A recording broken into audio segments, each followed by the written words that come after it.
Welcome to Corporate Warrior, the podcast that brings you the best advice on how to improve your health, optimize performance, and maximize productivity. With your host, Lawrence Neal. This episode is brought to you by hituni.com. If you haven't been a long-time listener and had the upsides of high-intensity training drilled into your brain, HIT has dramatically reduced my exercise volume to sub 30 minutes per week, while helping me build more muscle and reduce my body fat to 10%, which in turn has enabled me to do more with my time, like play sports that I love, build businesses, and play more Call of Duty. Who wouldn't want that? So what has this got to do with Hit Uni? Hituni.com are providers of amazing online courses that teach you all about high-intensity training. There's a course for newbies that will show you how to optimize your workouts to build more muscle, burn more fat, and improve overall health. And the bulk of the courses are designed to qualify you to become a high-intensity training personal trainer and equip you with all the knowledge and business skills you need to build a successful fitness business. Hit Uni comes highly recommended by Body by Science author Dr. Doug McGuff, Discover Strength CEO Luke Carlson, Drew Bay, and Medix Precision Fitness owner Blair Wilson. It was founded by author and one of the UK's leading personal trainers, Simon Shawcross, who's been training people for 15 years and has supervised over 15,000 workouts. With help from contributors like Jimmy Moore, Dr. James Steele, and Edward Harrison, and inspiration from Arthur Jones, Dr. Ellington Darden, Ken Hutchins, Mike Mensa, Hit Uni is a goldmine for learning everything to do with high-intensity training. The courses are delivered online through the website, where you can learn via a variety of multimedia materials at your own pace. There's an online support and discussion forum where you can share ideas and ask for help. I personally used Hit Uni to build my own stunning physique, just kidding, but I have purchased a course to improve my understanding of HIT and improve my own results. The content is amazing, the courses are really easy to follow, and each section is organized into these bite-sized chunks that give you a real sense of achievement as you tick off each one. To get your exclusive Corporate Warrior 10% discount on any course you purchase, simply head on over to hituni.com, that's hituni.com, and enter the coupon code CW10. So again, head on over to hituni.com, choose your course, and enter the coupon code CW10. Thank you for your support.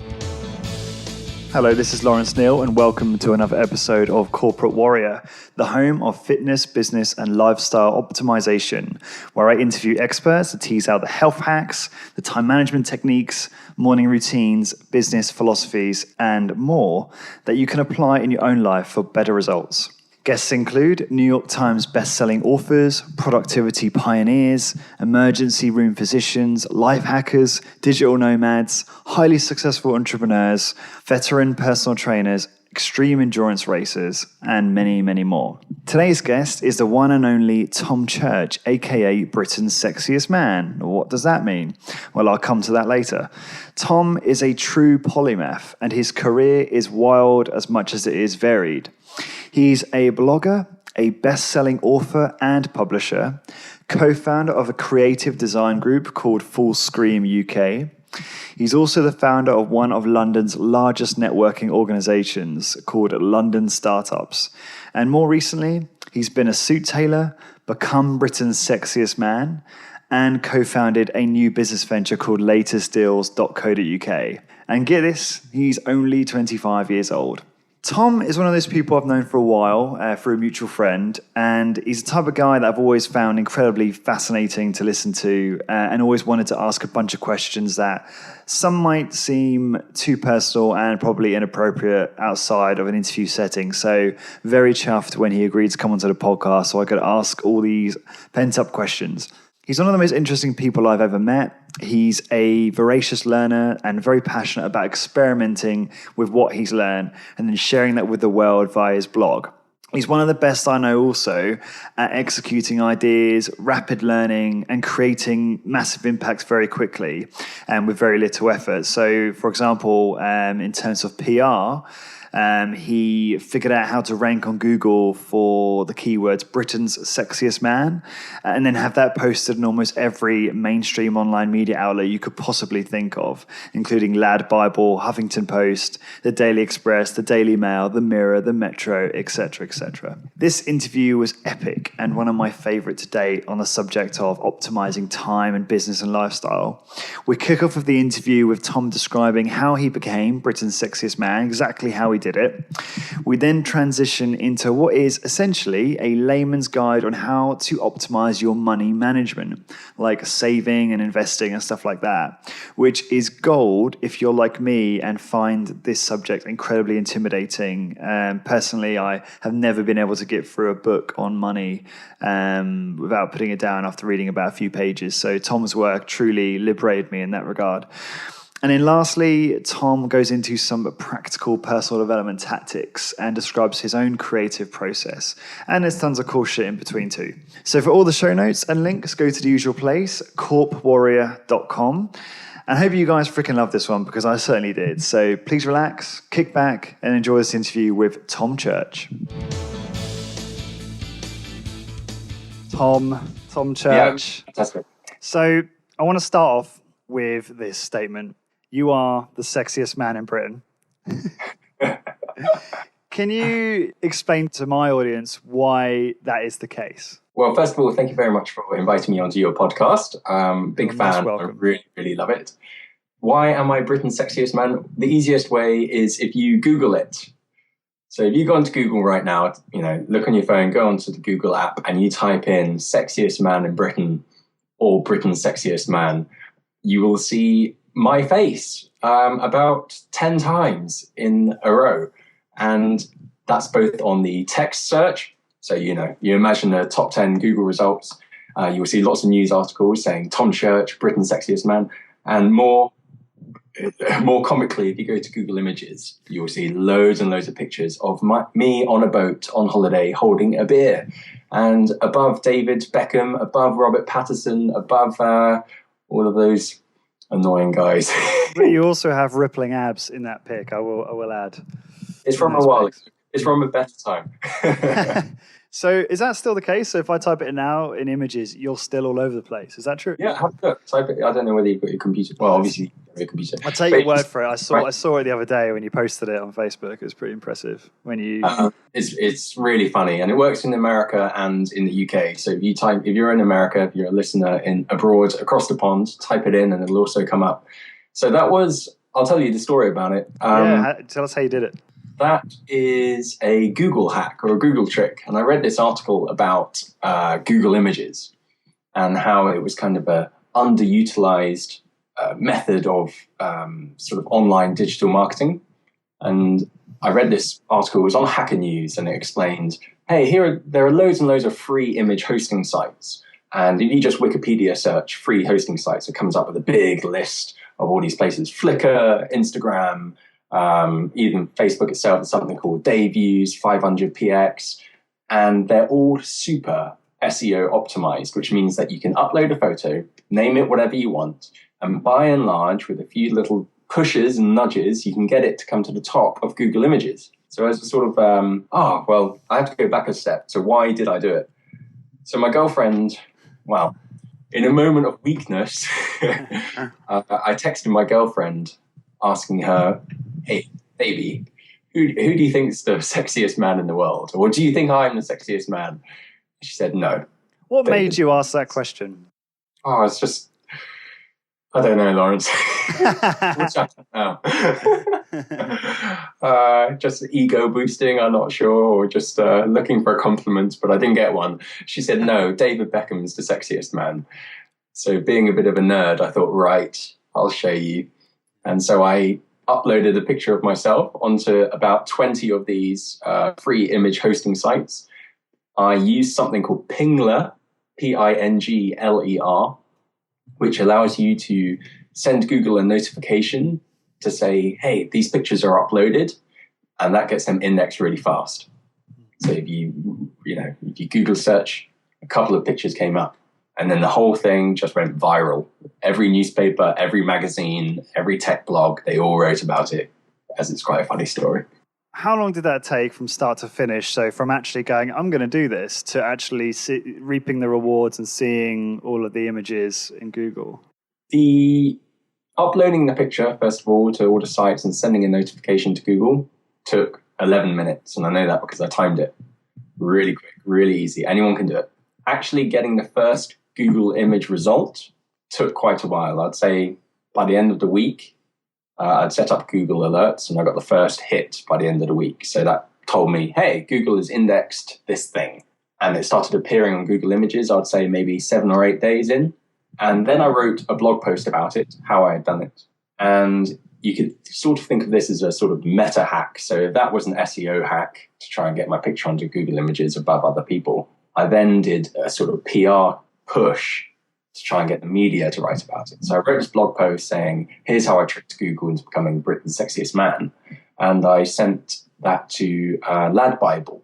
And Lad Bible is this huge media site now, almost coming up to rival something like the Daily Mail, predominantly male audience, young guys, 25 to 40. And they wrote about it and it immediately went viral. And the next day, all the newspapers have written about it. And what a lot of people don't realize is that it was that PR push that made the images rise even further. So on my own efforts, had I not reached out to the media, it was hitting sort of number 4, the 4th image, which was okay. If you put it in quote marks, it was coming up number 1, but broad search, it was coming up number 4. After all the PR, it's now number 1, 2, 3, 4, 5, 6, 7, 8, 9, 10, 11, 12, 13, going onwards. On broad search? On broad search, yeah. That's impressive. Some people are saying it if they just search Sexiest Man, not even Britain's, it's coming up. Which showed the power of media for SEO as well, yeah. Wow, that is awesome. To explain, just what SEO is, in case some absolutely, good idea. It stands for Search Engine Optimization, and it essentially means if you write something, write it in such a way that is friendly towards Google. Well said. When you did this, so obviously there was the girlfriend responded like that. You were like, right, I'm going to prove you wrong. But what was the end? What were you like? Okay, I'm going to do this for this reason, or was it just a bit of fun, or is there an end game to this? I mean, I know there's other projects we'll come on to, but is there other? It got out of control. Actually, it was meant to be just for fun. Yeah. And when it went viral, I was getting the media work in like a pack, a wolf pack. And as soon as Lad Bible published it, suddenly I was getting calls left, right, and center, and emails from every single newspaper and radio shows.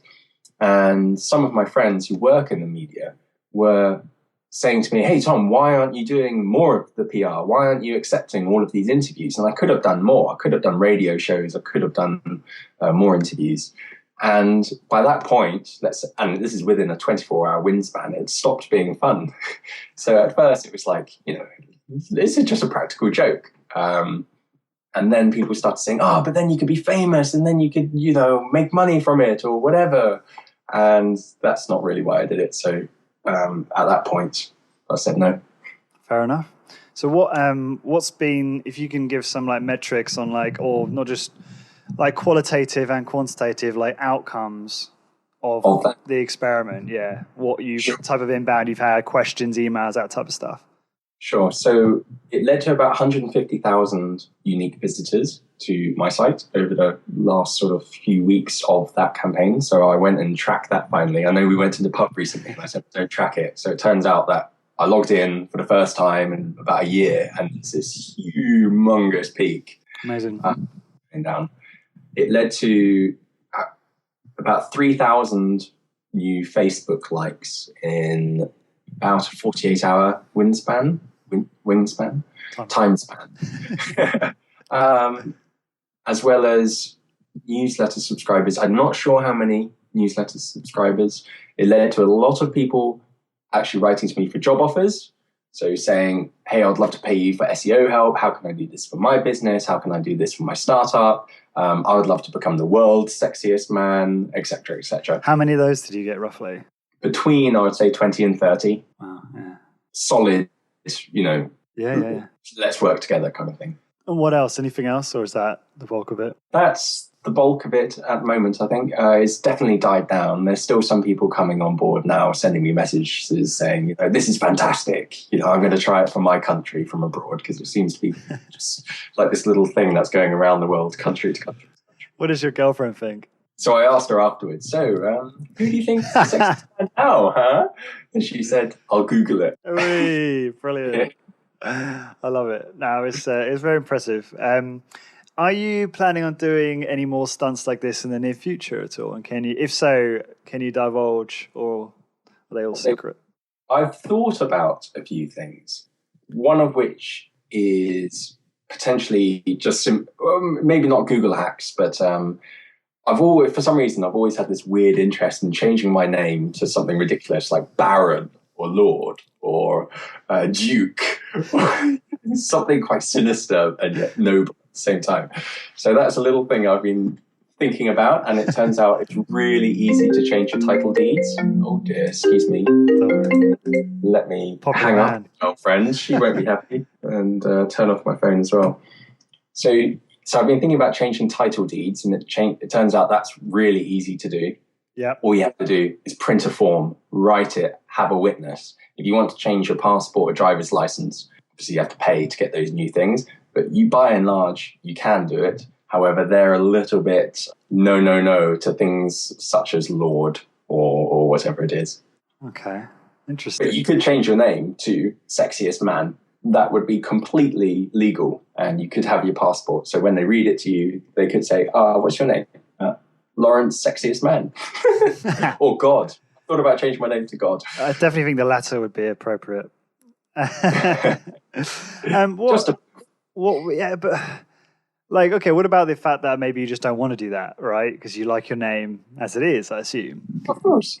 So is it easy to change it back, or? It's just as easy to turn it back. You can change it as many times as you want. If you go into the government website, I've forgotten the domain name. There's a form. We'll put it in the show notes, and everyone will be changing their names. Yeah, you can change it as often as you want, as long as you have a witness, and it's fine. Very good. Yeah, so recently we're part of a mastermind group, which is where a group of us get together to sort of discuss weird and crazy projects like the ones we've already talked about, and also business projects.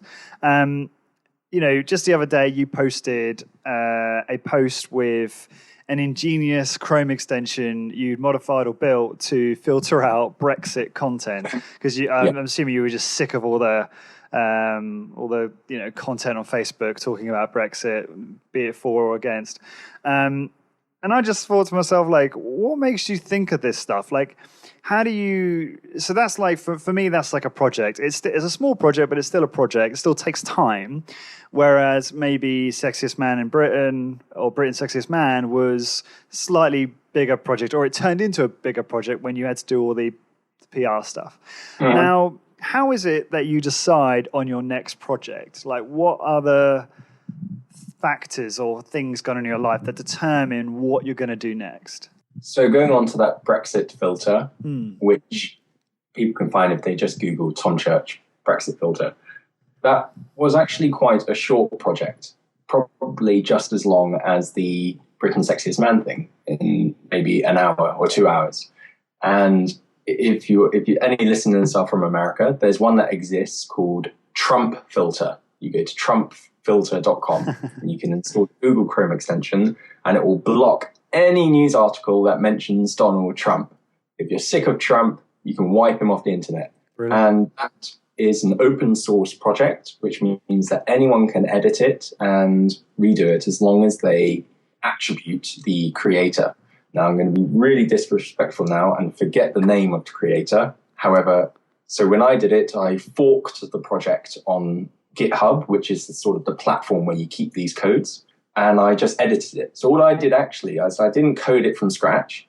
I just changed the search filters from Trump to Brexit. And that really doesn't take that long. If you imagine a Word document, it's just the same as doing a Command F search for Trump, replace with Brexit and all different types of Brexit. Then you save it as a different name, keep the attribution in there, and voila. So that's actually quite an easy project. How do I decide to do these things?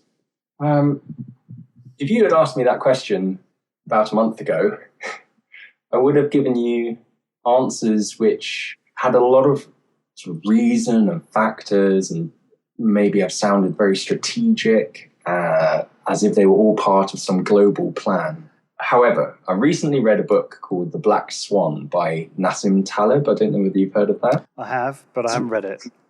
Too scared. Just Yeah. because I see his stuff on Facebook, and I always read his posts. I'm like, what the hell does that even mean? It sounds really intelligent, but I don't understand it. I'm surprised he's actually on Facebook, because when you read his book, it sounds as if he would reject it all. Yeah. So he is a mathematical quant, used to work in investment banking, plus philosopher. And his entire book is about the unpredictability of rare events. And he explains that often in our own lives, we fall foul of what he calls a narrative fallacy. So when we look backwards and someone says, hey, Lawrence, why did you start Corporate Warrior, 15-minute Corporate Warrior? Why did you start the podcast? Why did you start the mastermind? Why did you get your job? Why did you get into HIT fitness routines, etc.? And usually you would probably create this sort of overarching storyline of well, I was really interested in this and I wanted to do that. And it all sounds fantastic and it makes sense, all these little pieces. Having read that book and his explanation, narrative fallacy, and he tells you to do this exercise, to really go back in your mind and think, how did I really get that? Most of it is pure, I'd like to say, serendipity, where moments or chance just happen to come together and you've just taken on board. So I'll go through some examples. I went to UCL and I studied anthropology. I only did that because a friend in secondary school read it on a piece of paper and said, hey, Tom, this thing called anthropology sounds like you. You should do that.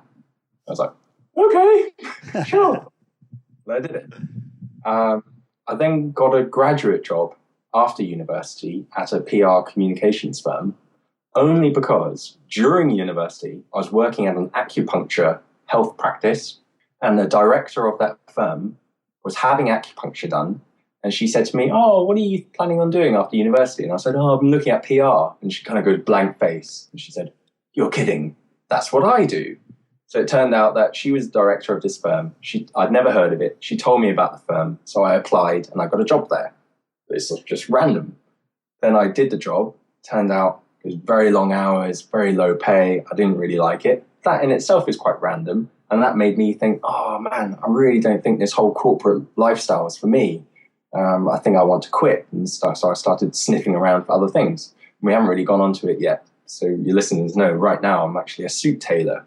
So I switched working in a corporate London office. Absolutely, you imagine the most corporate office of corporate offices. That's where I was there in the telesales, whatever. And I switched completely to be bespoke suit tailoring. And I wouldn't have done that had that job not been rubbish. And within the suit tailoring, then it goes on and on. And these projects as well, I wouldn't have thought to do that had I not come across Trump filter. And I wouldn't have thought about to do that. However, there's the underlying theme of I like to just, especially recently, the last few years, is just to have more fun, enjoy yourself, don't think about it too much. But when there's an opportunity, just jump on it and go for it. So there isn't really this grand plan or strategic motive. When I really think of these moments, there's a lot of chance there. And I think Nassim Taleb gets that across quite well. And I really like that answer. It's not something I've thought about actually, but thinking about it now, when people ask me about, I've done interviews before and I do weave this elegant story together, which in my head sounds totally true. And it probably is in part. But there's probably so much wrong with it if I really sat down and thought about it. And a lot of it probably is, like you say, just completely serendipitous and chance. So that I have to think about that myself. And to give you, I heard recently on a YouTube video about an upcoming video game called Battlefield 1. And this guy I follow on YouTube called Jack Frags was doing a video on how, did you know that Hitler fought in World War I? I didn't know that. Did you know that? I didn't know that, no. And it turns out in World War I, a British soldier let Hitler live. he spared his life. So Hitler, at one stage, I'm not quite sure the circumstances, was either captured, prisoner of war, or in the trenches, or whatever, and this British soldier let him live. And it's that moment, can you imagine how different our history would be if that choice wasn't made? And it's that kind of thing where we might not even be alive. We have no idea. That's very true. So you're taking that as an example of how random that is. Is that kind of what you're suggesting? Yeah, right. That might be an example of, I wouldn't say that's a black swan event, which is what Taleb describes, but it's an example of how we don't know what we don't know. So there's loads of chance, there's loads of randomness, and I would be lying if I said I had this, looking back, this long plan and it all connected in some beautiful way. There's loads of randomness. Talking about your career in PR, so first time I met you was at Deepak's event, I think. Although I think you came to meet me beforehand, but I don't remember you. So it was Deepak Taylor, mutual friend of ours, successful entrepreneur himself. So he holds an event called the 4 Hour Work Week once a month in London, bringing together lots of entrepreneurs and wantrepreneurs, I should say. And you gave a presentation on PR, which was epic. And I just love to, I can't recall a lot of the sort of tactics and strategies that you presented, because it was such a long time ago. But I'd love to hear, and I'm sure the audience would love to hear, like, how do you hack PR in a nutshell and get featured in some of the top online media? Like, what are the main tenets that you follow when you do that? So this is really important, especially I imagine for your audience. If you're a personal trainer, if you're trying to get your ideas out there, if you're starting a business, if you've got a website or whatever it is, if you're trying to make a name for yourself. PR, which stands for public relations, you should essentially think of it the same as marketing now. It used to be separate. And you should also think of it pretty much now the same as advertising. But essentially what it means is trying to get attention through any means necessary. And there's this, for some reason, even today, even though all newspapers and all media sites are now all online, and essentially there isn't much difference between your site, Lawrence, 15minutecorporatewarrior.co.uk or .com? .com, but say Corp Warrior. Corp because Warrior. It's easier for people to remember, and the whole 15-minute thing is going to be removed at some point. Okay, sure. Sorry. Corp.com. There isn't much difference between your site and actually the news sites. They're both blogs. Huffington Post is a giant blog. The Mirror is a giant blog. The Guardian's a giant blog. They're all the same. And just in the same way as bloggers reach out to other bloggers, and if you're not, you should, but you and I, Lawrence, we're bloggers. We're talking right now. There's now no difference between us having this conversation and you and I, one of us being a journalist.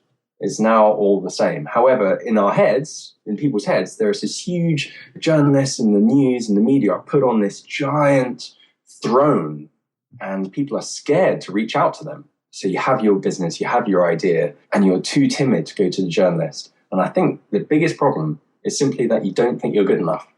And you're not willing to contact that journalist, probably because you're scared that you might be criticized or that they will just turn you down or they will say no, or whatever it is. When in actual fact, these guys are desperate for content.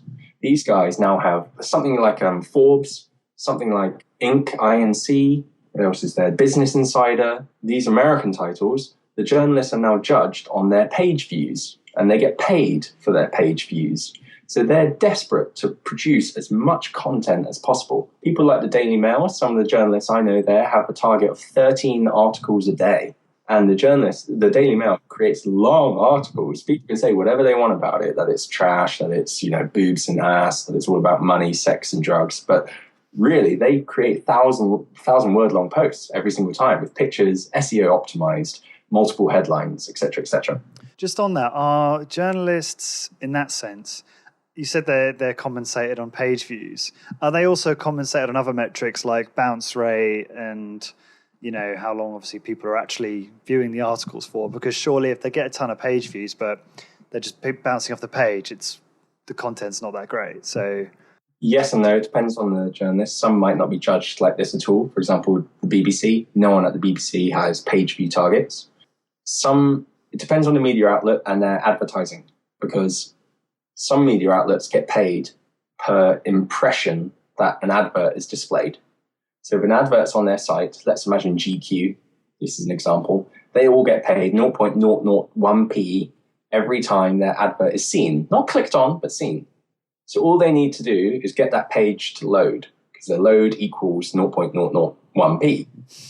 So for those kind of articles where often they'll be split into, let's say, top 10 sexiest men, and you have to click a new page every single time, the reason is because it makes them money. It's not about how long you're on the site for, it's just to get that page view. Now, that's not true of every single news site. I'm sure there are some where it's about duration and things like that. So going back to how to actually approach them, they're desperate for content. And I'll say the first thing to do is just approach them on Twitter, by email, telephone call, whatever it is. Don't try and suck up to them. I would recommend that you try and go for a coffee with them, first of all. What in the industry you call a media meet. The reason I say that is because 99% of people approaching them won't do that. They get 1,000 emails a day, and all of them are just like, hey, this is me, this is my new thing, please write about it. Blech, here's a load of blurb.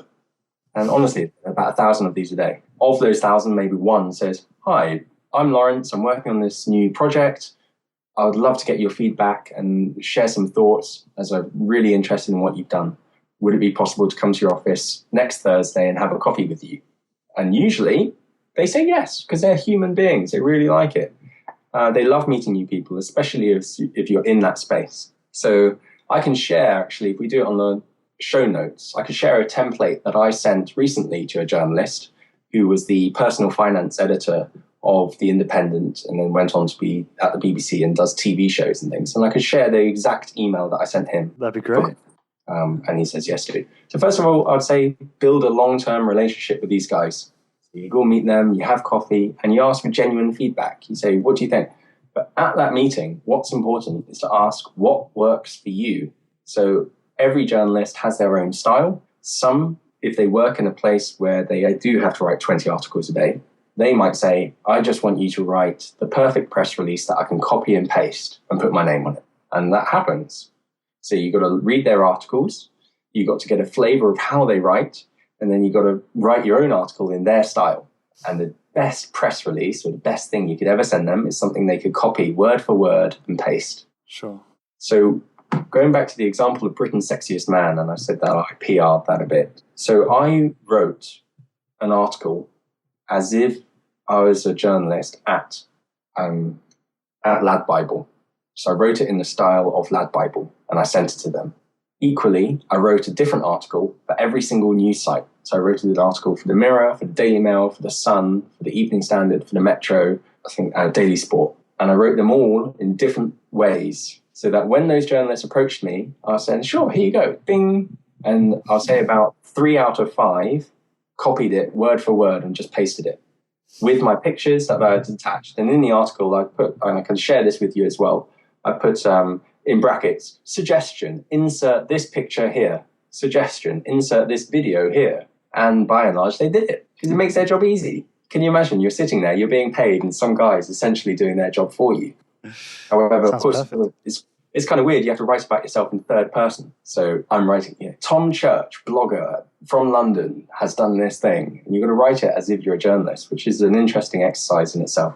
However, let's imagine you can't meet them for coffee for whatever reason. They're in America, they're in France, or something like that. Twitter is your best friend in the media world. Follow the guys that you want to get coverage from. So if you really, Lawrence, what would be your dream place to get an article?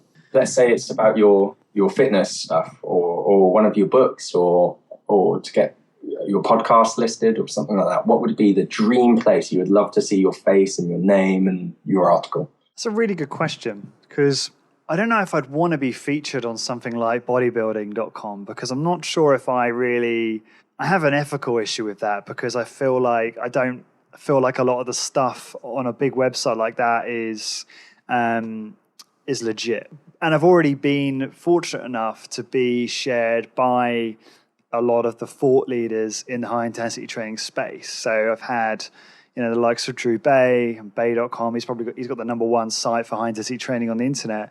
He's been on the podcast a few times, and he's mentioned the podcast and mentioned the website numerous times. So it's not really answering your question. I'm kind of sabotaging it, but I don't know. I'd have to really think about it, but I suppose from more of a productivity point of view, because the podcast and the blog has become more about productivity and lifestyle, fitness and business, it'd be great to be on, I don't know, Lifehacker or one of these top productivity websites. That would be pretty sweet. Sure. So with Lifehacker, first thing I would do is start following them on Twitter, looking at their site and looking at the name of the person that writes the articles. I think there's a team of about 4 or 5 there. And then I'd find those individual people on Twitter, and I'd follow them. And I'd slowly start to interact with them, just replying to their stuff, talking to them, build so they're familiar with your name. If you want to be really tiptoey about it, you might even start sharing some stuff to them that isn't necessarily your own. So it might be, hey, have you seen this from this other life hacking site or whatever? And, they might say, thank you very much. That's really interesting. Oh, have you seen this new gadget or this productivity hack?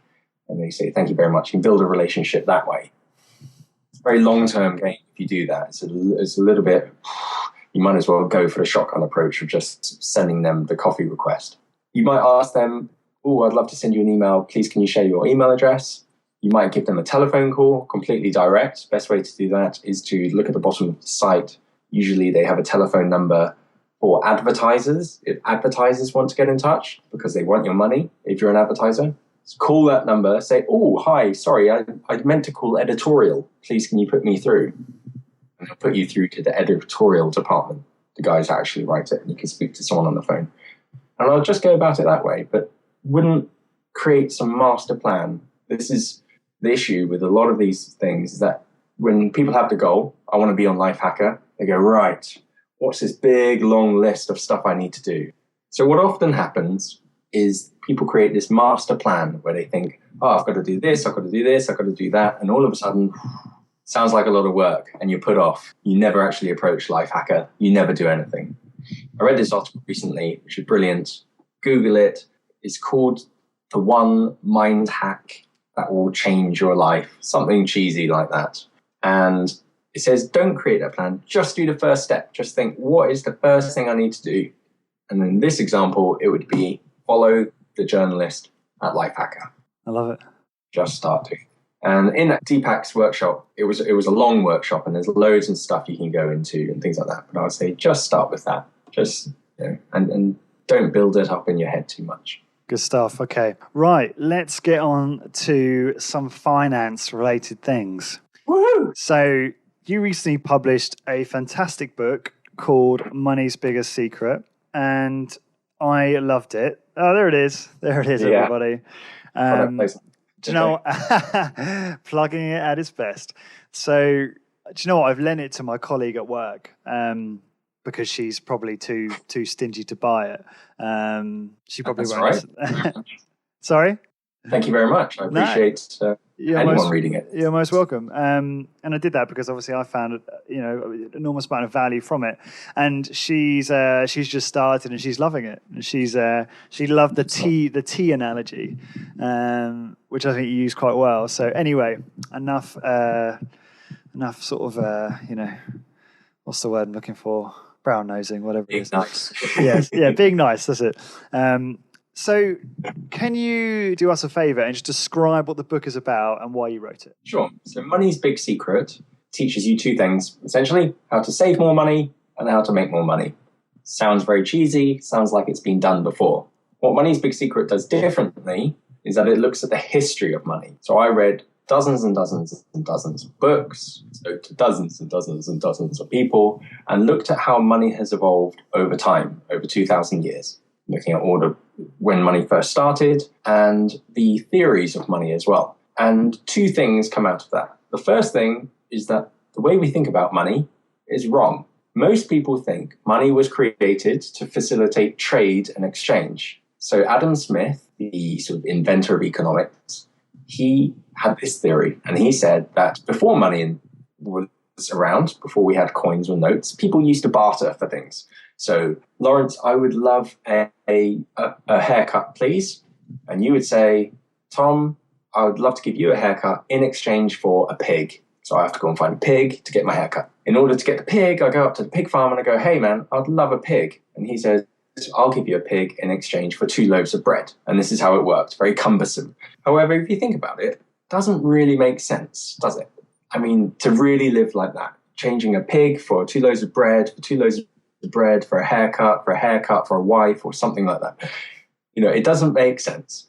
And so anthropologists and historians, when they look at the evidence, they see that there is none. There is not a single society, current or previous, that has ever had this kind of barter exchange system. There have been things where you might change token bracelets, for example, in the Trobriand Islands. However, that's not the same thing as bartering for things. What actually happens is we used to live in small communities, 120 people, 150 people, friends and family. So if you imagine that you and I, or to your listeners, we had all grown up together from babies, and you came up to me and you said, Tom, I'd really like to have a haircut. I'd say, sure, Lawrence, if you had any hair, I'd love to give you a haircut. And I would just do it. I wouldn't ask for anything in return because you're a best friend. I would just do it. Or a brother or a cousin. I wouldn't ask for anything. Equally, if you came to me and you said, Tom, I'm really hungry. I see you've got 4 loaves of bread over there. Please, can I have one? I'd say, sure, no problem. Have a loaf of bread. I don't need 4. And it works like this with friends and family relationships. In the same way as if I said to you, or in the same way as our mastermind group, we go to the pub.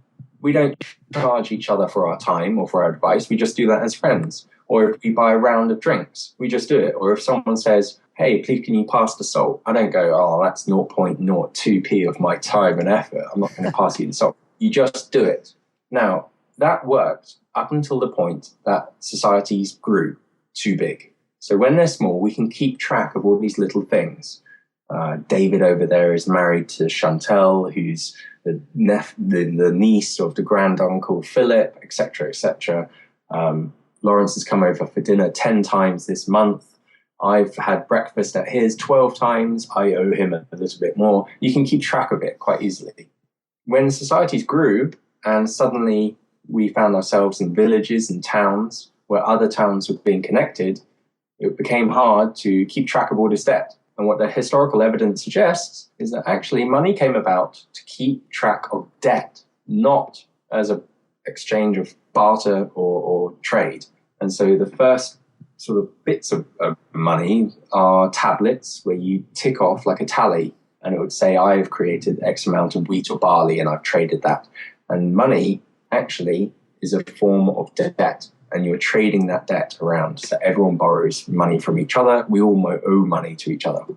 And that fundamentally changes the way you start to think about money. If you see it all as debt, or the money in your pocket is kind of uncollected debt, that's what I like to say, it's sitting there and it's not being used. You're not getting anything. The tangible stuff, the real stuff, are the things you get with it. So the book, the computer, the table, they have value, lasting value. The second thing about money that lots of people don't realize is that it's different for everyone. So how you earn money determines how you spend it. So if you're walking down the street and you find a £10 note, you're far more likely to splurge it on sugar, sweets, cinema tickets, something fun, because you found it. And it's like, woo, free money. Who cares? Spend it. However, if you had worked your ass off for 24 hours, let's say mopping McDonald's toilets on a Friday night. I actually love McDonald's. Oh, I shouldn't say this on this podcast, should I? That's like the worst thing to admit. All the health guys are going to be turning off right now. No. Let's imagine that you had been working hard graft to get that £10. You're far less likely to spend it on something fun. You're more likely to value it. And so money is different for different people. That's what gives the terminology of dirty money or burning a hole in your pocket or laundering money to clean it. And so Money's Big Secret looks at those 2 aspects and then applies it to investments and savings to change your relationship with money and then how it can grow forward or automatically and quickly. Good explanation. How's that for you? How's that for a brief synopsis? Well, I can tell it's been practiced, so well done. Do you know what? It's funny. Like I have to. I don't know whether you think about this and whether other people look at it like this, or maybe I'm just being.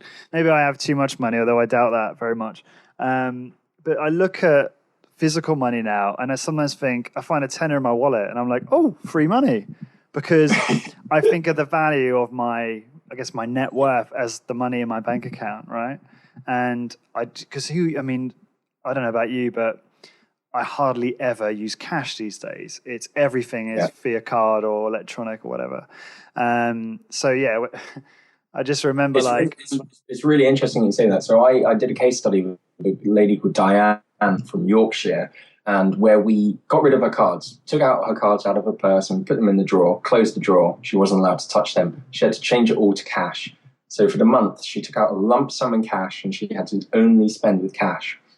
And it was so strange to her to change that relationship where instead of thinking, oh, I've got loads of money, although it felt like that at the beginning, she suddenly felt things like where she had never paid in cash before. For example, with rent, it didn't quite work like this, paying rent with cash, but big things which were normally direct debits, where it was kind of invisible. You never even thought about it. Suddenly she's like, I'm paying £30 for my mobile phone contract, and feeling that £30 going or putting aside, this is what we actually did. Every day when she got home, she would take her rent divided by 30.5, and take that cash and put it on the side. So you could feel that money for rent going to the side, or the interest repayments on her credit card debt. We would take that cash and we would put it down, and that it completely changed the way she thought about money. Fascinating. So it kind of made it, I guess, a ton more tangible. Absolutely. What's the outcome of that been? Is she now far more careful with her spending, or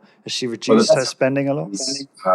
Debt-free from her credit cards now. Yeah. So she had about £3,500, I think, of credit card debt, and it took 4 months and she got rid of it all, which is really good. I haven't caught up with her for a while, so I'm not sure whether she's kept on the same level of sort of prudence and things, but I know that she cut up her credit cards, so she's not spending anymore on those things. So I'm sure she's doing better than what was before anyway. Awesome. Yeah, I mean, for so long, I've been so intimidated by money and investing and banking and all that stuff. And whenever I've tried to get into a book about it, I always just get intimidated and I suppose incredibly bored as well, because it's like a lot of the terminology is really baffling, like leverage and yield and all this kind of stuff. Like you end up sitting there reading it. Well, I personally found that I'd be sitting there reading it and I have to look up words in a dictionary every 5 seconds. So your book was the first book I came across that put all of that in a really simple and British context. I say British because that's important, because a lot of these money management books are American, yes. And there are obviously some crossovers, but there are some things that are different in the UK, which makes it slightly easier to read yours. And since reading yours, I feel so liberated because I actually kind of know what I'm doing now with my money. So I did exactly what you said. Sorry? That's fantastic. Thank you, Tom. So did exactly what you said. I've got the 3 months living expenses buffer in my high interest Santander account. And I've actually started, because you won't believe, well, you probably will believe this, but what I used to do is I have my current account and then I'd have my savings account, and I'd have, whatever it was, never over £2,000 in my current account, and all my savings would be in my savings account. And I just do like an automatic standing order, 10% of my salary straight into there, whatever. But I wouldn't get any interest on my current account unless I was over $3,000. And Santander pay currently, at the time of this recording, they pay 3% on anything between 3 and 20K, which is bloody good. It's good in today's market, but it used to be a lot higher. Oh, really? Interesting. Okay. So it was a bit completely naive from me, because I was losing out on this interest because I was spreading money over 2 accounts. and getting, sod all interest on that savings account. To add to that, I also had another account which I was putting all my bills in. That's sort of bills money, and bills are coming out of that. And that was really just to keep the two separate, so it was easier to manage. But that was also foolish because Santander pay you cash back on bills. So yeah, there's a number of things I've sort of completely changed to try and take advantage of those things. And then with that, as you know, I've started incrementally depositing a lump sum of money into Nutmeg, which is an investment platform that invests your money in an index fund, so it spreads it across loads of different asset classes. And then I also then deposit a percentage of my salary into that also. And any surplus beyond the 3 months living expenses in my current account goes straight into that. So that to me is like a really simple formula to managing money going forward. So let's explain that a bit. Yeah, sure. To listeners. So in life, shit happens. We lose our flats, we lose our jobs, we might get ill, someone might die. And when shit happens like that, you need cash. You really need cash. Equally, opportunity happens. So the perfect scenario, whatever it is, your dream comes true. It's there waiting for you, but you need cash to get it. And there has to be this sort of 3 months period. It could be longer, it could be less. But in my head, when I did the research and spoke to people, we couldn't come up with many examples of where you would need more than 3 months in order to start getting an income again, unless, it's really bad physical health or something like that. And so in Money's Big Secret, I explain, before you start investing any money, before you start thinking about creating a business, whatever it is, make sure you have your 3-month backup plan of cash. I don't care if it's in the high interest account or not, to be honest, as long as you have that cash just in case. So just by having that cash, it stops you from worrying about money. It stops you thinking, for 2 weeks before we recorded this, Britain decided to leave the European Union. Everybody panicked.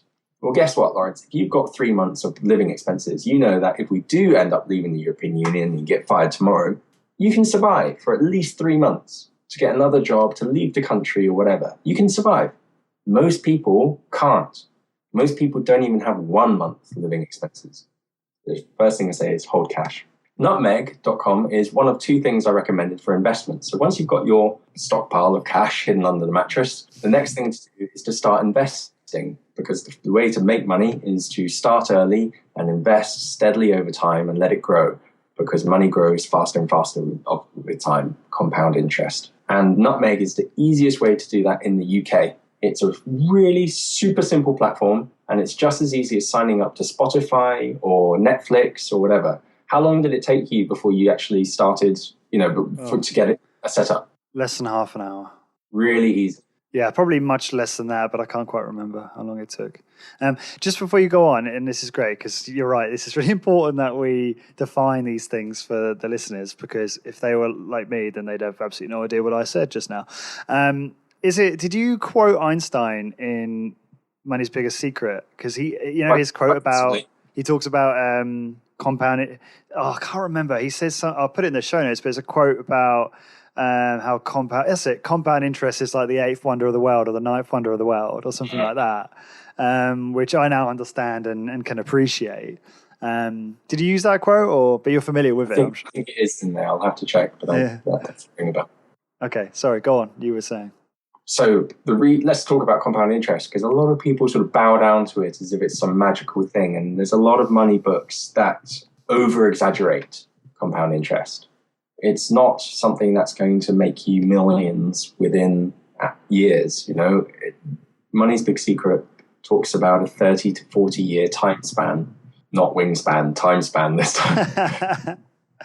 And I use a figure of between 7 and 8% growth rate per year. So if you put in £10, you stand to make 80p in 1 year, and then it becomes £10.80, and then it grows a little bit more and a little bit more. Or if you put in £100, you stand to make £7 or £8, and it becomes 107, 108, and then next year it's a little bit more, and then a little bit more, and a little bit more. But the point is that it snowballs over time. It grows, and the most important thing is to start as early as you can. Now, with investing and the money books, The problem is that they all try to be experts. They all try to say, hey, you should do this thing, not that thing. You should invest in this stock, not that stock. A bit of government bonds, a bit of gold, a bit of that.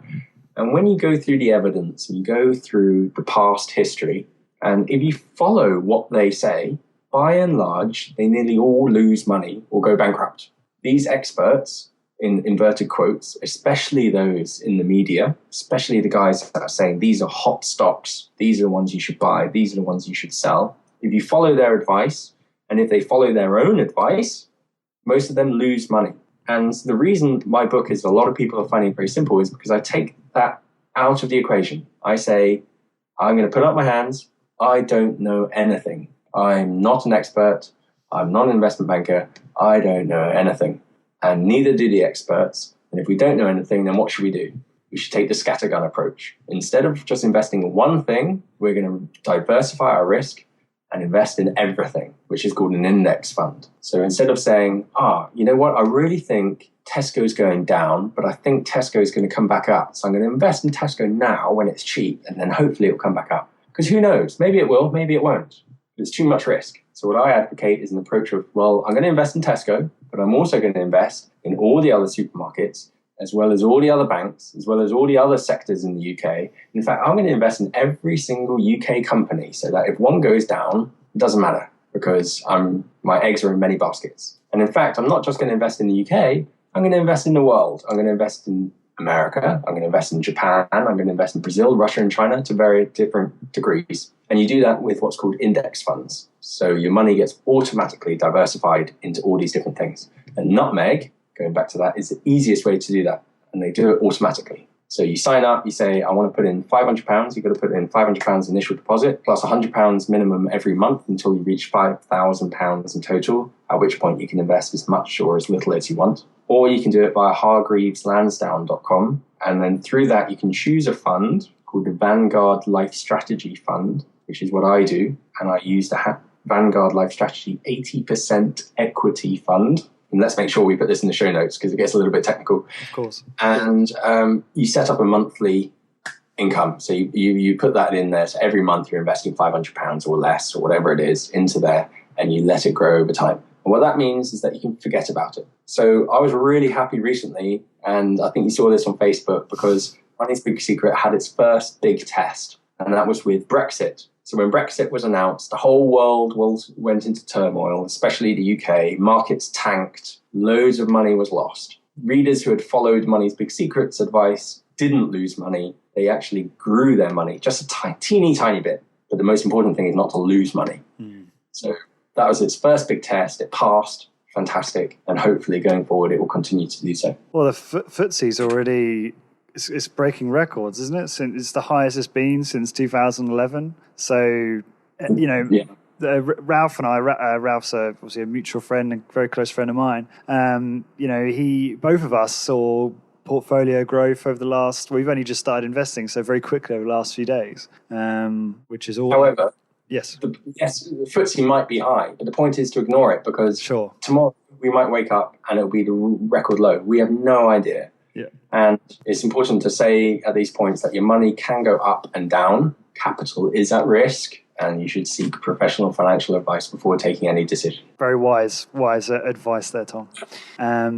Good stuff. Okay. So just I guess a more sort of tactical question for me, Sure. And I guess for those that do end up investing in something like Nutmeg. You advocate, I think, Class 8. I think when I asked you on Facebook or whatever it was, you advocated Class 8, which I was surprised because I thought you'd advocate Class 10 for risk. Yeah. Do you choose Class 8 because it's slightly more diversified than Class 10? Because I noticed Class 10 is I suppose more focused on developed equities and the sort of Footsie 100. So what the class system actually means is a percentage of equities versus other types of assets. So Class 8 means 80% of your money goes into equity, 20% goes into government bonds and certain other things. Right. Class 10 risk means that 100% of your money goes into equity, the shares of businesses and companies. 0% goes into government bonds. government bonds, very quickly, are essentially IOUs. So you can buy a promise from a government. You say, here, UK government, American government, I'm going to give you $100, £100 under the promise that you'll pay me back 7% every year until X date, at which point you'll give me back my £100 or you sell it on. So what the class factor means is what proportion of equity versus safer things, traditionally safer things, would you like to go for? Now, the reason I went for class 8 or 80% equity is simply because it comes back to that thing of no knowledge. So yes, I could do 100% equity over the 40-year time span. However, there was this general unnervingness that, well, it's not against all odds that the entire global economy might tank. That's happened before, right? So if America, the phrase goes, if America sneezes, the world catches a cold. And that happened quite recently. And so if you have 100% equity, no matter how diversified you go, it might still go down. Now, the thinking is with government bonds is that it's a lot harder for a government, especially one that can print its own currency, i.e. not Greece. Britain can print our currency, America can print dollars. It's a lot easier for said governments not to go bankrupt. So it's, for them to not pay you your bond is a lot harder than, let's say, a company to go bankrupt. So very recently, one of the longest standing companies on the Footsie list, which was actually part of a group, was BHS. And that went bankrupt. And no one could have predicted that. No one could have. And so many people had money in that company. Tens of thousands of people had their pensions reliant on that company because they just thought, this is a great British institution. It's never going to die. Lo and behold, one day we wake up and it's gone. So level 8 risk versus level 10. Maybe I should be in 10. To be honest, I probably don't know enough. And that's why I try to just reduce my risk even more. Okay, cool. In the book, you talk about people have different options. They have kind of the set it and forget it option, which I like because I'm a very busy person and I like to focus my energy on things I'm interested in and good at, not things like investing. And the other option is to self-manage. And obviously the latter takes a little bit more time, but removes some of the management cost. What are your thoughts on the two and what do you do personally? So I use Hargreaves Lansdown, which is an investment platform where you can choose the funds that you invest into. And let me explain the difference between that and Nutmeg. Nutmeg, you can't really choose what you want to invest into. You say, this is how much money I've got, and you say, this is the level of risk I'm willing to tolerate, and you should essentially set that risk based on your time span. So the longer your time span, the more risk you can afford. So if you're looking at 30 years, 40 years. What's your time span? I'm looking at about 30, 40 years, yeah. Okay. So you go up to that 80% level or above. If you're looking at 10 years or less, you should be playing it really safe. You should bring right back down to 10% or class 1 risk, playing it very safe, or maybe a bit more. So I use Hargreaves Lansdown, where you can then choose your funds.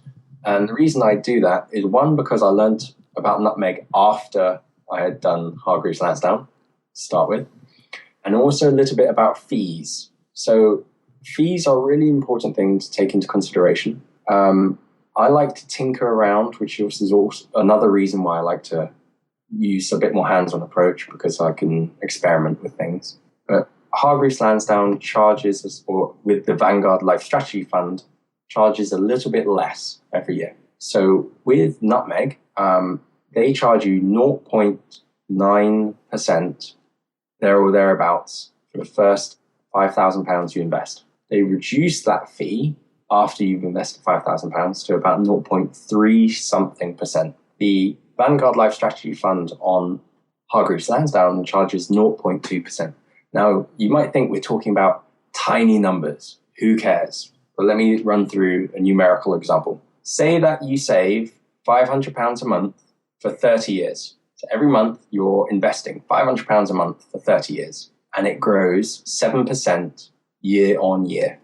Yeah, so £500 a month, it's growing at 7% every year. Nutmeg versus Vanguard Life Strategy, at the end of the 30 years, you'd be £74,000 better off with the Vanguard Life Strategy, just because of the smaller fee. So is that however 0.3% versus 0.2%? Or is it 0.9? As well as the first £5,000, 0.9 is let's say it's a little bit of a broader range than exactly £74,000.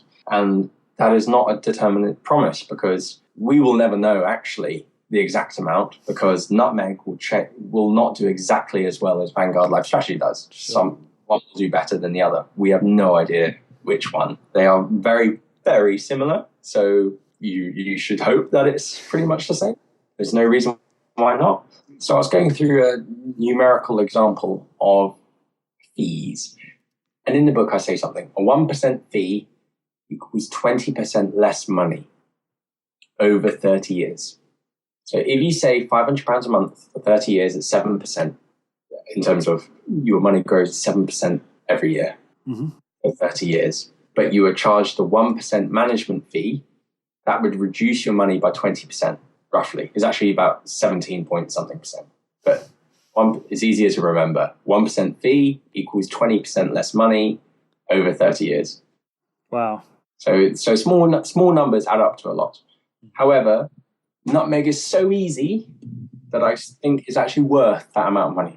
So many people, because Hargreaves Lansdown isn't that simple to set up and do it. It's one of the simplest, but it's still not simple. There's lots of room for error and things like that. Nutmeg is so easy. I think it's worth that amount of money, because the amount of time people would put off otherwise not doing it, they probably would have lost that money anyway.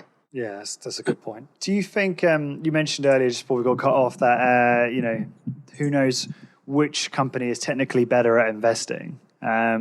So are you saying that you really don't have an opinion on whether Hargreaves or are more competent than Nutmeg or the other way around? Do you think they equally as good as one another? So something to clarify is that Hargreaves aren't necessarily the investors.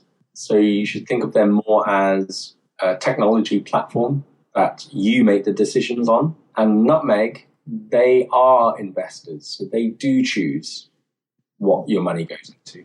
So that answers that kind of question. However, Nutmeg, up until Brexit, were pretty much, they had chosen their funds and that was it. And then at Brexit, Sean Port, their chief financial officer, readjusted their portfolio because he said, I'm worried about Brexit. I think we need to do something here. And he changed the portfolio, and it was a fantastic move because it meant that people didn't lose as much money. Some people actually made money. Some people lost only a tiny bit, but they would have lost a lot more had he not done that. Now, while that, in looking back retrospectively, he did a good thing. However, it also opens the precedent of that there's an expectation now that he will do that for everything. And there's no policy written down where they explain at what point they will step in and do something. So there's that open-ended question. Okay, good point. So we briefly discussed credit cards and cashback cards. Currently I personally use an Amex cashback card, and I put any purchase I can through it. Are you searching it right now? No, I'm just looking up a stat, but go on. Okay, so I will put any purchase I can through it, and I will pay that balance off every month so as not to incur any interest. And the reason I do that is because I earn cash back on my purchases. But I'm yet to really do any kind of post-game analysis, but I reckon there might be a chance that because I feel like I'm being rewarded for spending money, that I spend more money as a result of having it. So I'm interested to hear your views on those types of cards, whether you think they're useful or not. I stand a little bit in a grey area when it comes to credit cards. Having researched the book and spoken to so many people and actually spent time with families, people in credit card debt, including members of my own family and close friends, I've seen it now firsthand how credit cards can essentially destroy lives.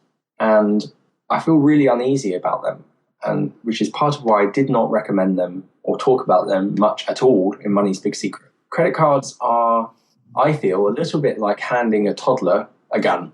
And you might train them and teach them to point and aim away from themselves and take good responsibility and follow good protocols and, always make sure the safety's on, et cetera, et cetera. But most people don't have fantastic willpower or self-discipline not to splurge. And that's why, and this is the stat that I've just Googled now, is that credit card debt has grown enormously. And it's now £64 billion people in the UK have on credit cards. 64 billion, there's only 60 million of us. And that's a lot of money, and it's growing every year. And I'm worried about that. One, because if people are spending more on their credit cards, it means that they're having to pay more interest. And if people are having to pay more interest, that means that they've got less money for other things like their rent. And if we hit a recession and people lose their jobs, people on credit cards tend not to have much savings. There's a reason they have a credit card. It's because they need credit. Yeah. They don't have savings. So if a recession hits and people lose their jobs, there's this big worry now that we're all on credit and we're going to be, people are going to come and take our assets. So I don't know quite yet where I stand with credit cards, because I do know, however, if you manage them well and you pick good ones and you swap the debt around and all of this stuff, you can get great rewards, air miles, concierge service. There's even one where you can get cars, so they will lease you a car if you spend X amount a year and stuff like this. Amazing. However, it takes such willpower, I don't really see the point, because now there are things which are high interest current accounts. So TSB, which is a fairly new high street bank, has one called the Classic Plus account, I believe it is, which will give you 5% cash back on what you spend, plus 5% more if you spend using contactless. So if you have a contactless card, you put it down, it will give you 5% cash back on that as well, which is great. And that's the kind of rewards that on credit cards... all purchases? On all purchases. 5% Up to a limit. Yeah, up to a limit. I can't remember exactly off the top of my head So what it is. maximum spend per month? Yes. Right, got it. Yeah. So I think the maximum you can earn back is something like £120 or £150 a year, something like that. But essentially, that's free money. Yeah. This is a current account. There are no fees. There are no monthly. You don't have to put in a monthly amount minimum every month. It's like the bank just giving you money for free, 120 quid a year if you use it wisely. And you can do that if you just make it your current account. You make that your default current account, get rid of all the savings accounts and stuff, which you're really lucky because you have one that's paying quite good interest. Most these days don't pay any interest at all. So the reasons for having credit cards are declining a bit. There's other cashback cards. There are some cards which give you physical rewards and things like that. There's cards which give you nectar points and stuff. But it's not really an area I'm that involved with, as I don't see the benefits are as big as the costs or risks. When you talk about willpower, are you referring to, because I look at that in two ways. One is the willpower to not overspend because you're getting this serotonin spike or boost. Oh, look, when I spend money, I get money.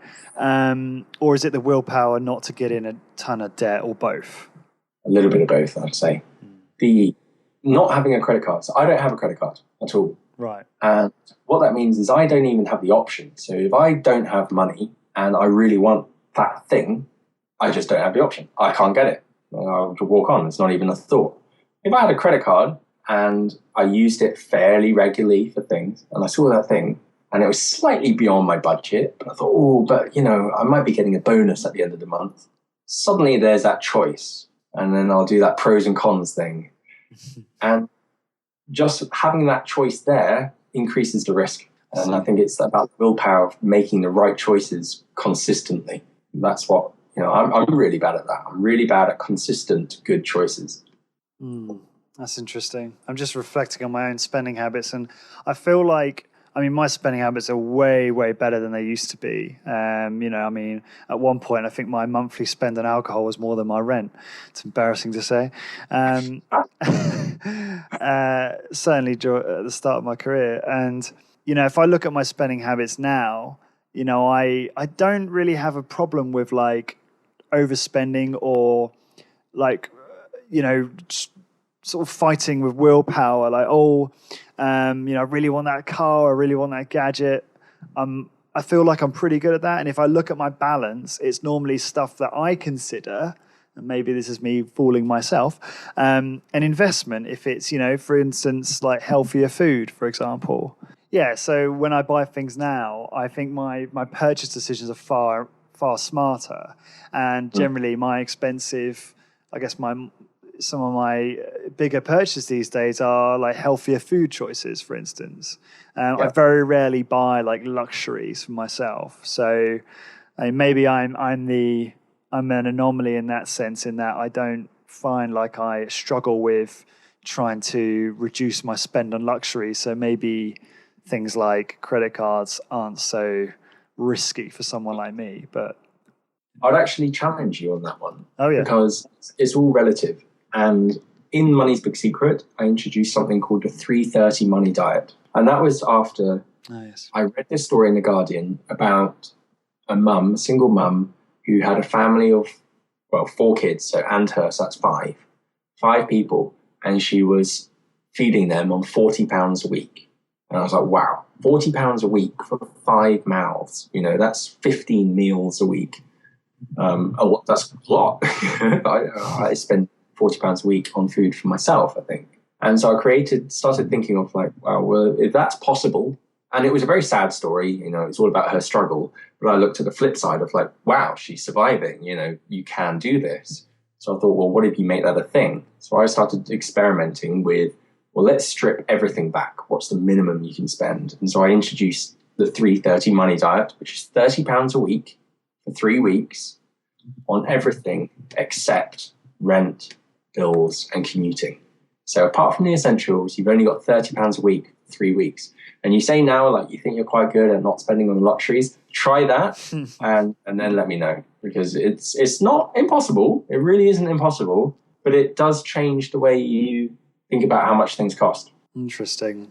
Yeah, I did read about that in the book, and I thought, there's no way I'm going to do that. but I maybe I should. It'd be quite interesting to see. Definitely should. You're a big Tim Ferriss fan, and he... Who's that? Praise be the Ferriss.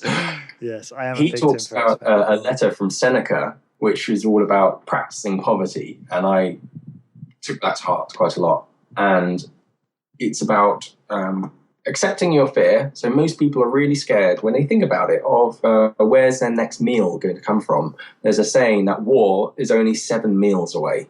Because if you don't get food, for 7 days, people start to kick off. And one way to address that fear is to practice it. So, that Ferriss does this as well, but I did a 7-day fast for my book. So I didn't eat anything, only water, for 7 days to practice poverty. And when you think about it, like, not being able to eat is probably the worst fear, because, you think that you're going to die. Yeah. And it got to day 7. And to be honest, I was pretty much fine. I had a headache, which after some research is because of low blood sugar. But really, I might have lost 5 kilos or something like that in body weight. But I was alive. And the 330... Sorry, go on. Sorry, were you working at this point? Yeah. So I continued to work full days, which as a suit tailor means walking around town a lot. So I tend to do about 20,000 steps, or about 13, 14 kilometers a day of walking. And I was pretty much fine. I'm not going to say it's easy. I'm not going to advocate it, say that you should do it, but I was alive. I wasn't crippled or anything like that. And it was really liberating at the end of that week, sorry. And I'll never forget that. The first meal I had after that week, Lawrence, let me tell you about this meal. Do it. You ever had sticky rice and mango pudding? No, but it sounds amazing. Oh, so it's a Thai pudding from Thailand. And it's glutinous rice with coconut milk and mango and brown sugar, and strangely but brilliantly they put in a bit of salt, so it's got that sweet and sour in this pudding. And it might sound kind of gross when I describe it, but let me tell you, I had this craving for that flavor, and it's so weird and unique. Like, I never eat this thing, and on the 7th day all I could think were these things. I suppose when you think, that's what my body had lacked for the last week, right? Sugar, salt, carbs, I don't know, and so I'm screaming for it. When I ate it, it was like heaven. It was brilliant. Anyway, so at the end of that 7-day fast, then the next thing came, the 330 Money Diet, learning to live on a limited diet. Even if you've got the money, I still recommend you should do it, just so that you know what it's like. because it does change your relationship with money as well. Cool. Okay. So I get I use the tube on a daily basis, unfortunately. And I keep seeing ads for Land Invest, which is promising 7.2% returns. And I believe it's where you get like a share. It's kind of like a crowd, or like crowd sharing, crowdsourcing. Am I saying that correctly? For property. So you will put a little bit of money, and you get a little bit of equity each. What are your thoughts on that as an investment strategy? And also the default thing that everyone does. Oh, I'll buy a house because that's an investment, which, anyone's read Rich Dad, Poor Dad knows that if you live in a house that you buy, it's actually a liability. But I just want to get your thoughts on Land Invest and property investment in general as a strategy for making more money. So I haven't actually heard of Land Invest, but I understand the concept behind it. Mm-hmm. And if it is putting a little bit of money into lots of different properties, that is less risky than investing into one property. For the same reason as investing in lots of businesses and index funds is less risky than investing into one. However, if you're putting all your money into land and property, that is risky. In Great Britain, in the UK, there is this strange culture where we're a bit obsessed with property and owning our own home, having a man having his own castle. And God knows how many decades, house prices have skyrocketed like anyone cannot believe. However, the current new generation have grown up with that as the norm. So since I've been born, house prices have always gone up in my entire lifespan by over 5%. However, that wasn't always the case. I only need to go back one generation to see that didn't always happen. And the point, going back to Nassim Taleb's The Black Swan, is that very often we only look at things in our own lifespan and we're really bad at even remembering, the last time we got a mistake, we made a mistake. And house prices are not always going to go up. There's so many factors coming into it. And if you're putting all your money into land and property, it's really risky. The other thing which is really risky about it is that you can't take your money out very easily. So unlike nutmeg or unlike investing into shares, if tomorrow, as long as it's a weekday, but while the markets are open, if you want to take your money out, they're relatively liquid. You can do that. You can take your money out, which is what everyone does in panic strikes. You shouldn't do, but that's what people do. If your money's in a house and suddenly house prices are being slashed 20% for unknown reasons, you can't. You've got to wait 9 months or whatever it is till you find a buyer. It's really hard. So, 7%, it's not actually that much. You could get that in the index funds anyway. There's something else which I quite like called abundance investment, where you can invest, similar idea, crowdfunding, into green energy projects. So wind turbines, biofuels, solar panels, etc. And these are things that are already created. So imagine there's a wind turbine in Gloucestershire somewhere, and they're already generating electricity.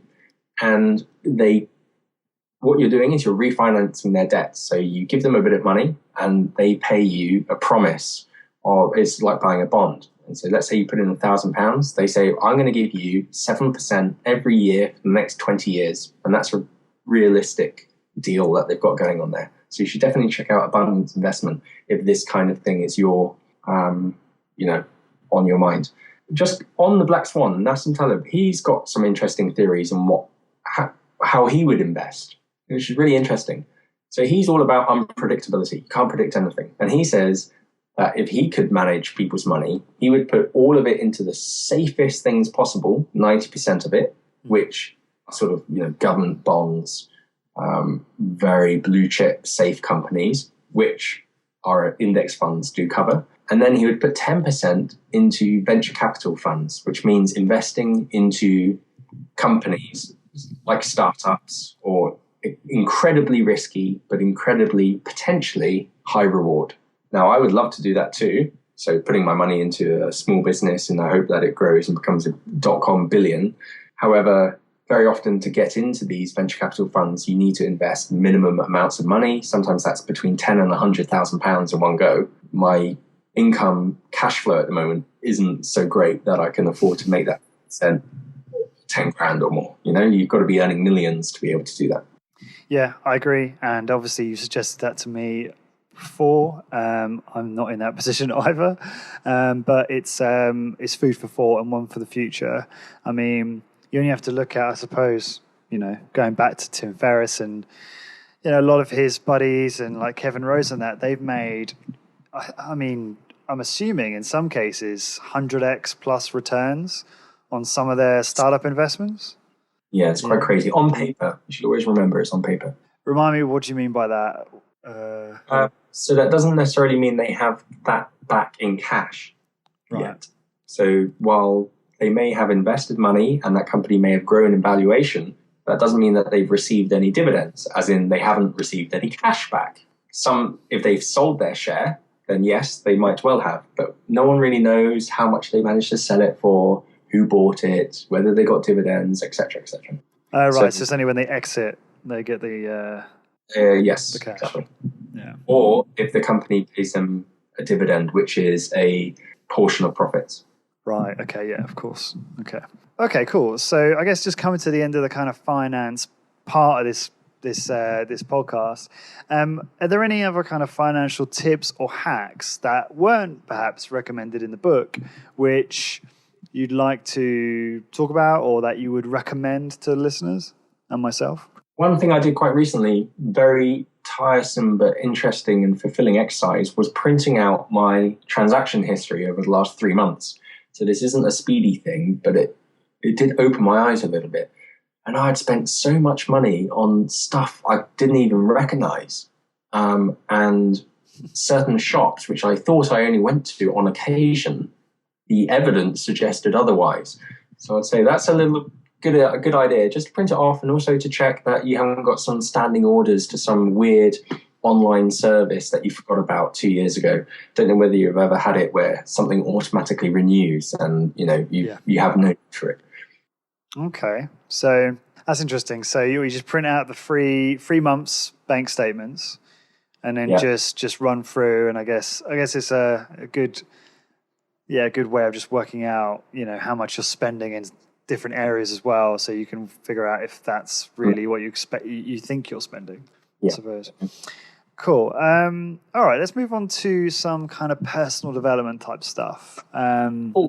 Sorry to interrupt. Yeah, go for it. Just one last thing. I recently created a spreadsheet calculator anyone can use to work out if they invested X amount of money per month with X amount of growth, how much it would grow to. And I also created a debt calculator. So if you've got debt and you wanted to reduce your debt by paying it off a monthly amount, and there's interest rates. If you've got loads of debt, let's say you've got 5 credit cards, all with different interest rates, and you want to figure out the fastest way to pay off your debt, I've put this spreadsheet up. It's tomchurch.co.uk/the letter R for Robert /debt-calculator. So we'll put that in this show notes, but it's a Google spreadsheet. You can just create your own copy, put in your debt, and it'll tell you the fastest way to pay it off. Cool. Okay, good stuff. Thank you for that. I'll put that in the show notes. So, okay, just coming on to some kind of finding out, I guess, a bit more about you now, what drives you and your habits and that type of thing. What is it that does drive you to do what you do? And I know we talked about this already, and there's a lot of, as you've explained, randomness and serendipity and stuff like that. But you do so many of these experiments and hacks and different things. I see you sometimes as an even more extreme version of myself in some ways, in a good way. So what is it that drives you to be like that and always be so creative? Is it nurture? Is it nature? Is it a combination of the two? It might be difficult for you to answer this, but maybe have a crack at it. What drives me?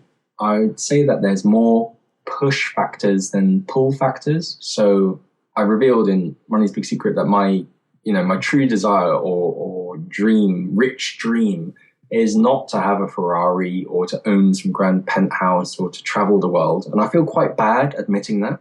I feel quite bad admitting, I don't, the term digital nomad, to travel the world and, live from the beach and type on your laptop. I'm not actually that person, and I feel really bad, like it's a secret. I should be that person, but you know what? I'm not. I really enjoy sitting at home with a good book and a cup of tea. And I've got to be honest that my dream is to be able to have the choice to do that whenever I want. So when I think about my dream scenario, it's really weird, Lawrence, but I will say it. I picture myself sitting in a chair, a reading chair. It's a wicker chair, to be specific. I've actually seen the chair. And I'm in a sort of private library of unread books. And to me, that means, wow, look at all this stuff I don't yet know, but that I can know if I keep reading it.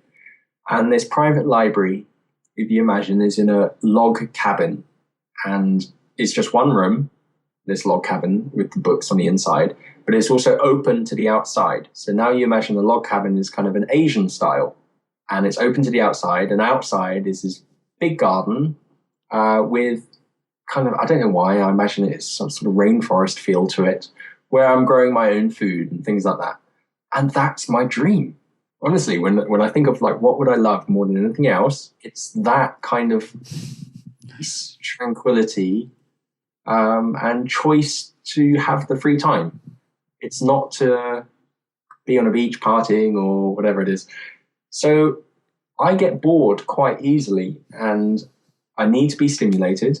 And I read a lot, which provokes a lot of questions. And so when I was in my corporate job doing PR and marketing or whatever, I always kind of came home feeling like, what was the point? What did I actually create today? I didn't create anything. What value did I provide to anyone, anywhere? Not really anything to anyone. It was always a bit of thin air. And, tomorrow was going to be exactly the same day. And yes, I was making money, but what was the point of that money?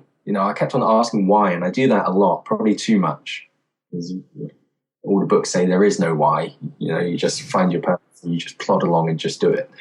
So if I find myself in a situation like that, I tend to get, itchy feet, they say, right? Where you're sort of starting to scratch, sniff around, looking for the next thing. And that's me. Over the last few years, I would say when I was a bit younger, I was probably a bit more driven to be the big shot, or I want to be the best at something, or I was never quite sure what it was, but I knew I wanted to push myself further and further. In the last few years, I've definitely calmed down. So I chase something that an author called Hiram Crespo wrote about recently, which is a philosopher called Epicurus. And he was the philosopher of happiness in ancient Rome. And for him, happiness was something called ataraxia, Ataraxia, which in today's word could just be tranquility. So he said, after a lifetime of finding it, is that happiness is not any one thing. It's not about increasing these peaks and lowering the troughs. It's about tranquility, just trying to have peace of mind at all time. Not quite meditative, bliss or whatever, because then you don't do anything. But just removing those things which perturb you. So if someone comes up and gives you a load of verbal abuse, just being able to be really calm about it and not let it affect you. Or some of your listeners might have read Siddhartha by Hermann Hesse, which Siddhartha was the original name of Buddha, and it's a fictional story of how Buddha came to be. And when you read it, there's a couple of weird things, but essentially it's a man, he goes through all these different religions and he tries them all, then he dismisses them and he tries to become a rich man. He doesn't like being a rich man, and he goes back to being I don't know what you call it, sort of a boatman, so someone that ferries people across the river. And he just does that, becomes really tranquil, same kind of thing. And so I don't know whether that really answers the question, but recently it's for me, it's about trying to calm down a little bit and trying to find that tranquility and doing things for fun rather than doing things to try and achieve this bigger, wider goal, whatever it is. So, back to Britain's Sexiest Man story. I had fun, but it got to the point where I was getting so many interview requests. I was like, I don't want this. I've had my 15 minutes. Thank you very much. I'm going to move on to the next thing now. And just go on like that. There's bigger projects lined up, and we'll go into that in a little bit. But I'd say what drives me is just trying to keep calm, keep one step in front of the other, and not be pushed back too much. That's so interesting, because I feel like we've had not necessarily in our careers. You've had very different careers, but my life has followed a similar trajectory in that when I was 20, 21, you know, it was all about money. It was all about earning as much money as possible and having the things, being a certain person of a certain level, of a certain status. And that drove me. And it's totally different now. I mean, I'm much more like you. I'm not so much driven to be, you know, a millionaire. It's more about having time and freedom to do the things that I enjoy. And that is, you know, very much my focus too. In fact, I have a similar vision to you actually, which I was telling in terms of my, you know, this isn't perhaps summarizes my goal, but this is just a kind of a scenario which I kind of like and I kind of romanticize about. And I was telling a few friends about this the other day over drinks. And I imagine something like one of those like really, I can't remember the main character in Downton Abbey, but like, you know, the main, I can't remember the guy's name, I'm blanking on it, but he's like the main business owner, and like head of the family or whatever. And he's got one of these like plush offices in his big mansion, and it's got super high ceilings and the big grand wooden desk. And then he's got his, you know, fancy leather chair. And obviously that's where he does his business and reads his books and what have you. And then in the corner, he's got like a fancy fireplace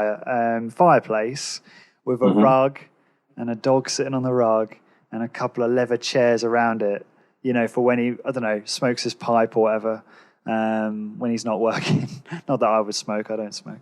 But I suppose I could relax there and read books or have conversations with friends. But it's a very like, I don't know if you're, am I painting a picture here or is it just? Absolutely, yeah. I am, good, okay. So that is something which I think, oh, maybe one day I would like to, going back to property, I would like to build, or if not build, design a house with that in it. Because I would love that to be like my man cave. And like you, I could just, you know, sit there and read books and... Yeah, here's the thing. Yeah. You know, we were on video earlier. You were in your living room. You could create that right now. Maybe not with a fireplace. You could do it. Equally, I've looked into this. I could buy a plot of land in Brazil or something like that for about £10,000 and I could build my log cabin and I could sit there with my books. Why haven't we done it? I don't know what the answer is. Like, once we get there and we do it, I've got a feeling like we might still be bored. We might still, you know, have itchy feet. It's like the man. Sorry, go on. No, that was it. Yeah, that's a very interesting point. It's like the man who, you know, that story, that fable, whatever you call it, where the missionary and the Samoan. Is it the one where the guy lives in a house and he, you know, he lives a very modest lifestyle, hunts his own. I mean, do you know the story better than I do? Because you'll probably tell it better than me. It's where he starts with a certain life and he dreams to have this other life, and then he ends up just coming full circle. Yeah, so there's lots of adaptations of this story, but I believe the first one was about a missionary who goes to Samoa and he sees a Samoan on the beach. And he says to the Samoan, "What are you doing there? Why don't you collect some coconuts or something like that and make some money?" And the Samoan says, "Why? Why should I?" And the missionary replies, "Well, because then you could make money and hire people to collect even more coconuts." "Why? Why should I do that?" "Well, because then you can make even more money and spend your life lying on the beach all day." And the Samoan goes, "But that's what I'm doing now." It's something like that. I haven't told it exactly quite how it is. But. No, that was a good tale. I couldn't remember it myself. Awesome. Okay. You've kind of already answered that question. So, question from our mutual friend Ralph: how has capoeira helped you in life? Yes. So capoeira is a Brazilian martial art that I do. Done it for a few years now, and I'll start by describing it because not many people know what capoeira is. It's spelled C-A-P, C-A-P-O-E-R-A, I-R-A, capoeira. And it is if you played Tekken, the video game Tekken, is the character Eddie Gordo, who is a Brazilian fighter, and there's lots and lots of spinning kicks. So loads of flying kicks, loads of acrobatics, loads of spinning, things like that. That's how most people know about it. It's funny how everyone uses that as the go-to for understanding capoeira. It's exactly what I tell people. That's true. Well, especially in the Western world it is, or in the developed world, though it is quite old. That's how most people know it. Flying kicks, very fast. However, it's quite strange because by and large, it is a non-contact martial art. You could knock someone out. I could kick someone in the face and break their jaw or break their rib cage, but that's not the point. And in capoeira, you don't say you're fighting, you say you're playing. So sometimes when you watch it, you go, what the hell is going on? Like, you guys aren't even touching each other. And it can look sort of a bit dancey. There's music, there's singing, there's clapping, and it's a mixture of dance and fighting. That's quite often what they say. And the point of it is a bit like a human game of chess. So you're trying to trick the other person and take them down. Not all the time, but, you know, generally speaking, the aim of a capoeira game is to outsmart your opponent and move into a position that they can't do anything and they end up on the floor. And that's capoeira. You should watch some videos on YouTube. However, it is not a martial arts that's going to save you in a big fight or something like that. For that, do Krav Maga. Anyway, back to the original question. How has capoeira helped me? It's definitely increased my confidence hugely to try new things and skills. So I don't know whether you ever felt this. I wasn't the most sporty kid in school. And no, I've always been incredibly athletic and sporty. I'm kidding. Well, I don't know, you like basketball, don't you? Yeah, that's true. Imagine you go to a park, and in the park there's people doing something interesting, something you hadn't seen before. For example, they're doing backflips, or they're doing some sort of dance, or they're doing a sport challenge, but just something that you haven't seen before, and you're intrigued and you're really watching. However, you always feel like they are a closed group and that you can't approach. And that, oh, no, you know, they're all experts. I can't join as a beginner, you know. And I always felt that. I always felt I couldn't go to these things. I couldn't go to a Krav Maga class or a capoeira class or a salsa class or a tango class because I felt like, you know, I'm a beginner. They're all good. You know, I just can't. No. However, you know, I did go to capoeira, and what it's taught me is everyone was a beginner. At one stage, everyone was a beginner. And these kind of groups, martial arts, dance classes, activities, they're usually the most friendly, open groups out there, much more than business groups or networking or anything like that. You can just rock up as a complete stranger and like really open family. They open their arms and they say, come join us, you know, have fun, even if it's just once or 1,000 times. It's amazing. And what it's also taught me is if you keep on going, which I have now, they do become sort of your family, this kind of wider family. And it goes back to the idea of, in Money's Big Secret, of before money, we all used to have these close relationships. Well, that can still happen now. And the best way to do that, to develop relationships, I think, is actually through something like martial arts. So when visiting teachers come from abroad, they always stay over. Or when you go abroad, there's actually an expectation that a fellow capoeirista, even if you haven't met them before, will give you accommodation for free. So, you know, you do this thing and it opens up the world to you. Suddenly you've got thousands of groups around the world that you could just send a Facebook message and be like, hey, I'm from England. I'm coming over to Brazil next year.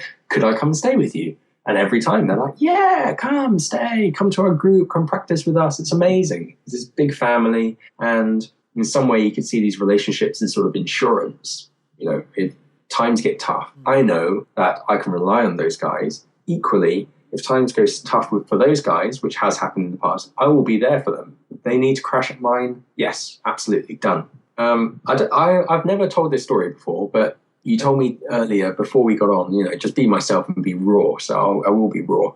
When I first started university, there was a time where bad things happened and I found myself homeless, and it was the most panicky situation I'd ever felt.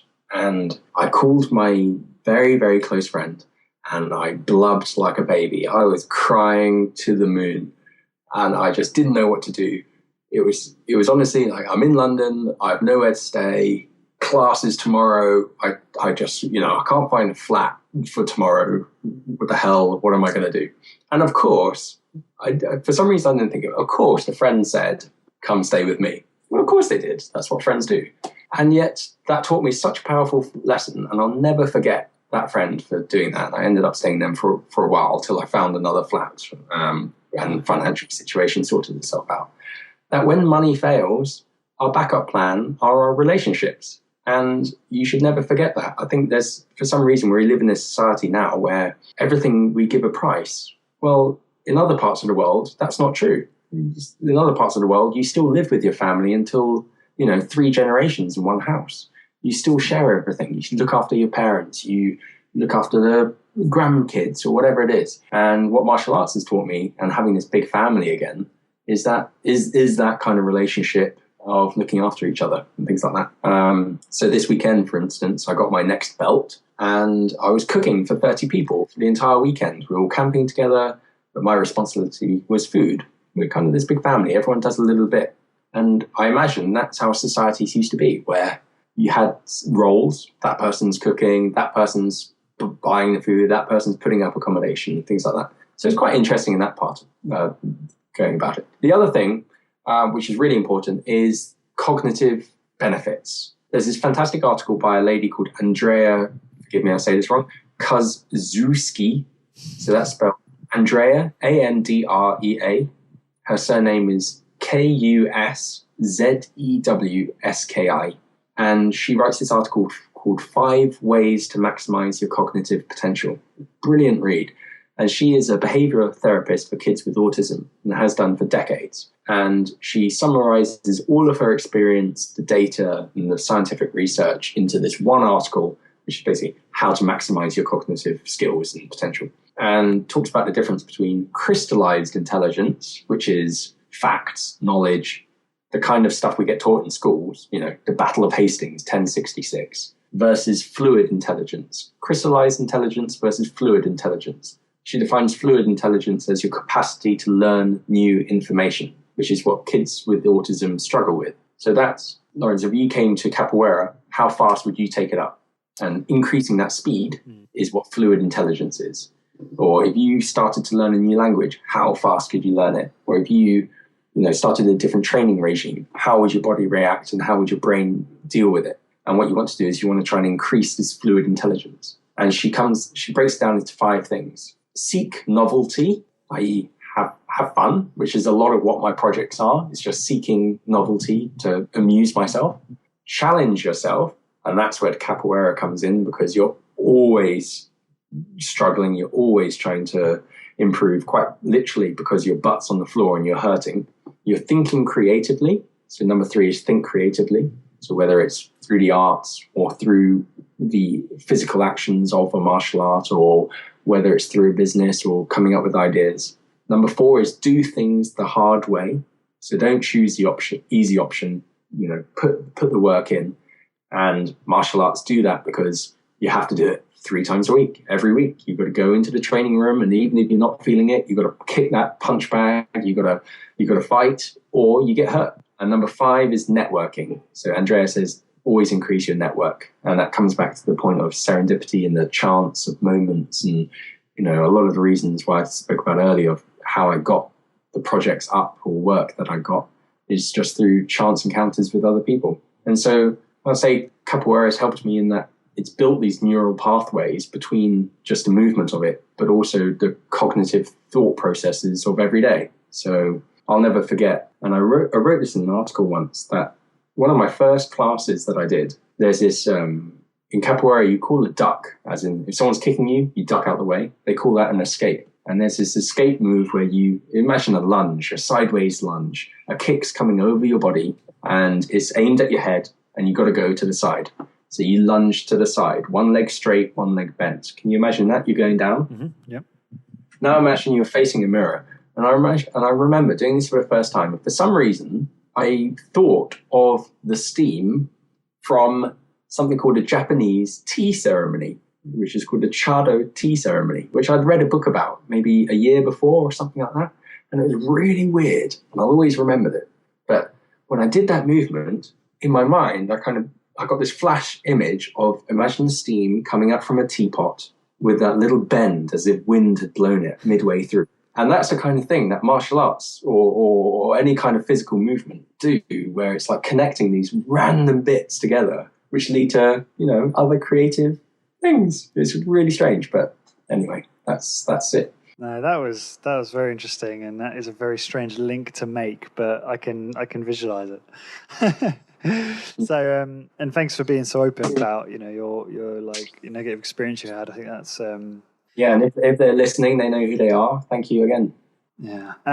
That ties in quite nicely to what I'm about to say, which is that, and you probably know this because I've probably kind of told it to you, but since I first met you and since I got to know you a bit better, but still probably I only really got to know you really well, I say in our last meetup, where you know what I mean, where we went a bit deeper. And you started asking me what I was doing in my life. You know what? We drank wine. Yeah, because we drank wine, exactly. Well, you forced me to drink wine, so it's your fault. But it's actually a good thing. But anyway, so before that, I've always considered you to be quite infallible almost. I couldn't think of a better word to use, to be honest, because you always come across like, you're carefree and you're doing all these cool projects and you don't really care if they fuck up or not, but they don't. They all seem to succeed on one level or another. Money doesn't seem to be an issue. That's kind of how I've always perceived you, right? And then having got to know you a little bit better, you were more open during. Don't, it doesn't get bad. You were more open, and obviously, we went a bit deeper in terms of conversation, and it became clear to me that you are actually immortal, and you do have your own self limitations, like we all do. But what was interesting is you are still able to achieve some great things in spite of that. So I'd really like to know, like, how is it that you are able to achieve, despite the fact that you do have some of this like, and I've heard it, some of this self-limiting self-talk and shortcomings. Like, what is it that enables you to still achieve in spite of that, do you think? Very good question. First of all, in my mind, I'm not sure that I have achieved a great deal, to be honest. And it's a thing where I'm always thinking, okay, that was fine. How can I do it better? So perhaps I'm not actually as happy with results as I might come across with. Having said that, a long time ago, I read something, a psychology report. I'll try to find it, which said, do not tell people what you're going to do. Only tell them what you've done. And it used to be the case a few years ago where I'd come up with these ideas and I'll tell everyone I could. I'd be like, I'm going to write a book. I'm going to get a new job. I'm going to go to Brazil and live in the rainforest. I'm going to do this, that, and the other. And there's this weird psychological thing where if you tell people your goal, there's a dopamine release and you feel good about it. And very often you end up not doing it because you already feel like you've done it. You've already got the reward by telling everyone. Now, there's some other evidence, however, which suggests, well, if you tell people, they then hold you account and you carry on doing it, and that makes you do it. In my experience, friends have never held me account to my words. You tell people, they say, oh, that's fantastic. Then most people, myself included, then forget. And then the next time I see them, they don't ask because they forget. Or you're telling them about the next thing. So perhaps it's a thing of, there might be projects where I have thought of that I just haven't done or that I haven't said. It might be that, okay, so I wrote a book. I'm not sure necessarily, Money's Big Secret I'm proud of. However, I know I can do better. And I know I want to write another book. I'm not quite sure what yet, but I'd love it to be even more historically in depth. And I'd love to write even more case studies and do even more research. And I suppose what pushes me forward is that, just drive for constantly looking to improve. I've kind of forgotten your original question now. How do I keep going? Is that the general gist? No, you answered it well. It's just, yeah. I mean, I just see. I saw a real vulnerable Tom Church, and who achieves, who, in my view, achieves, But sorry, go on.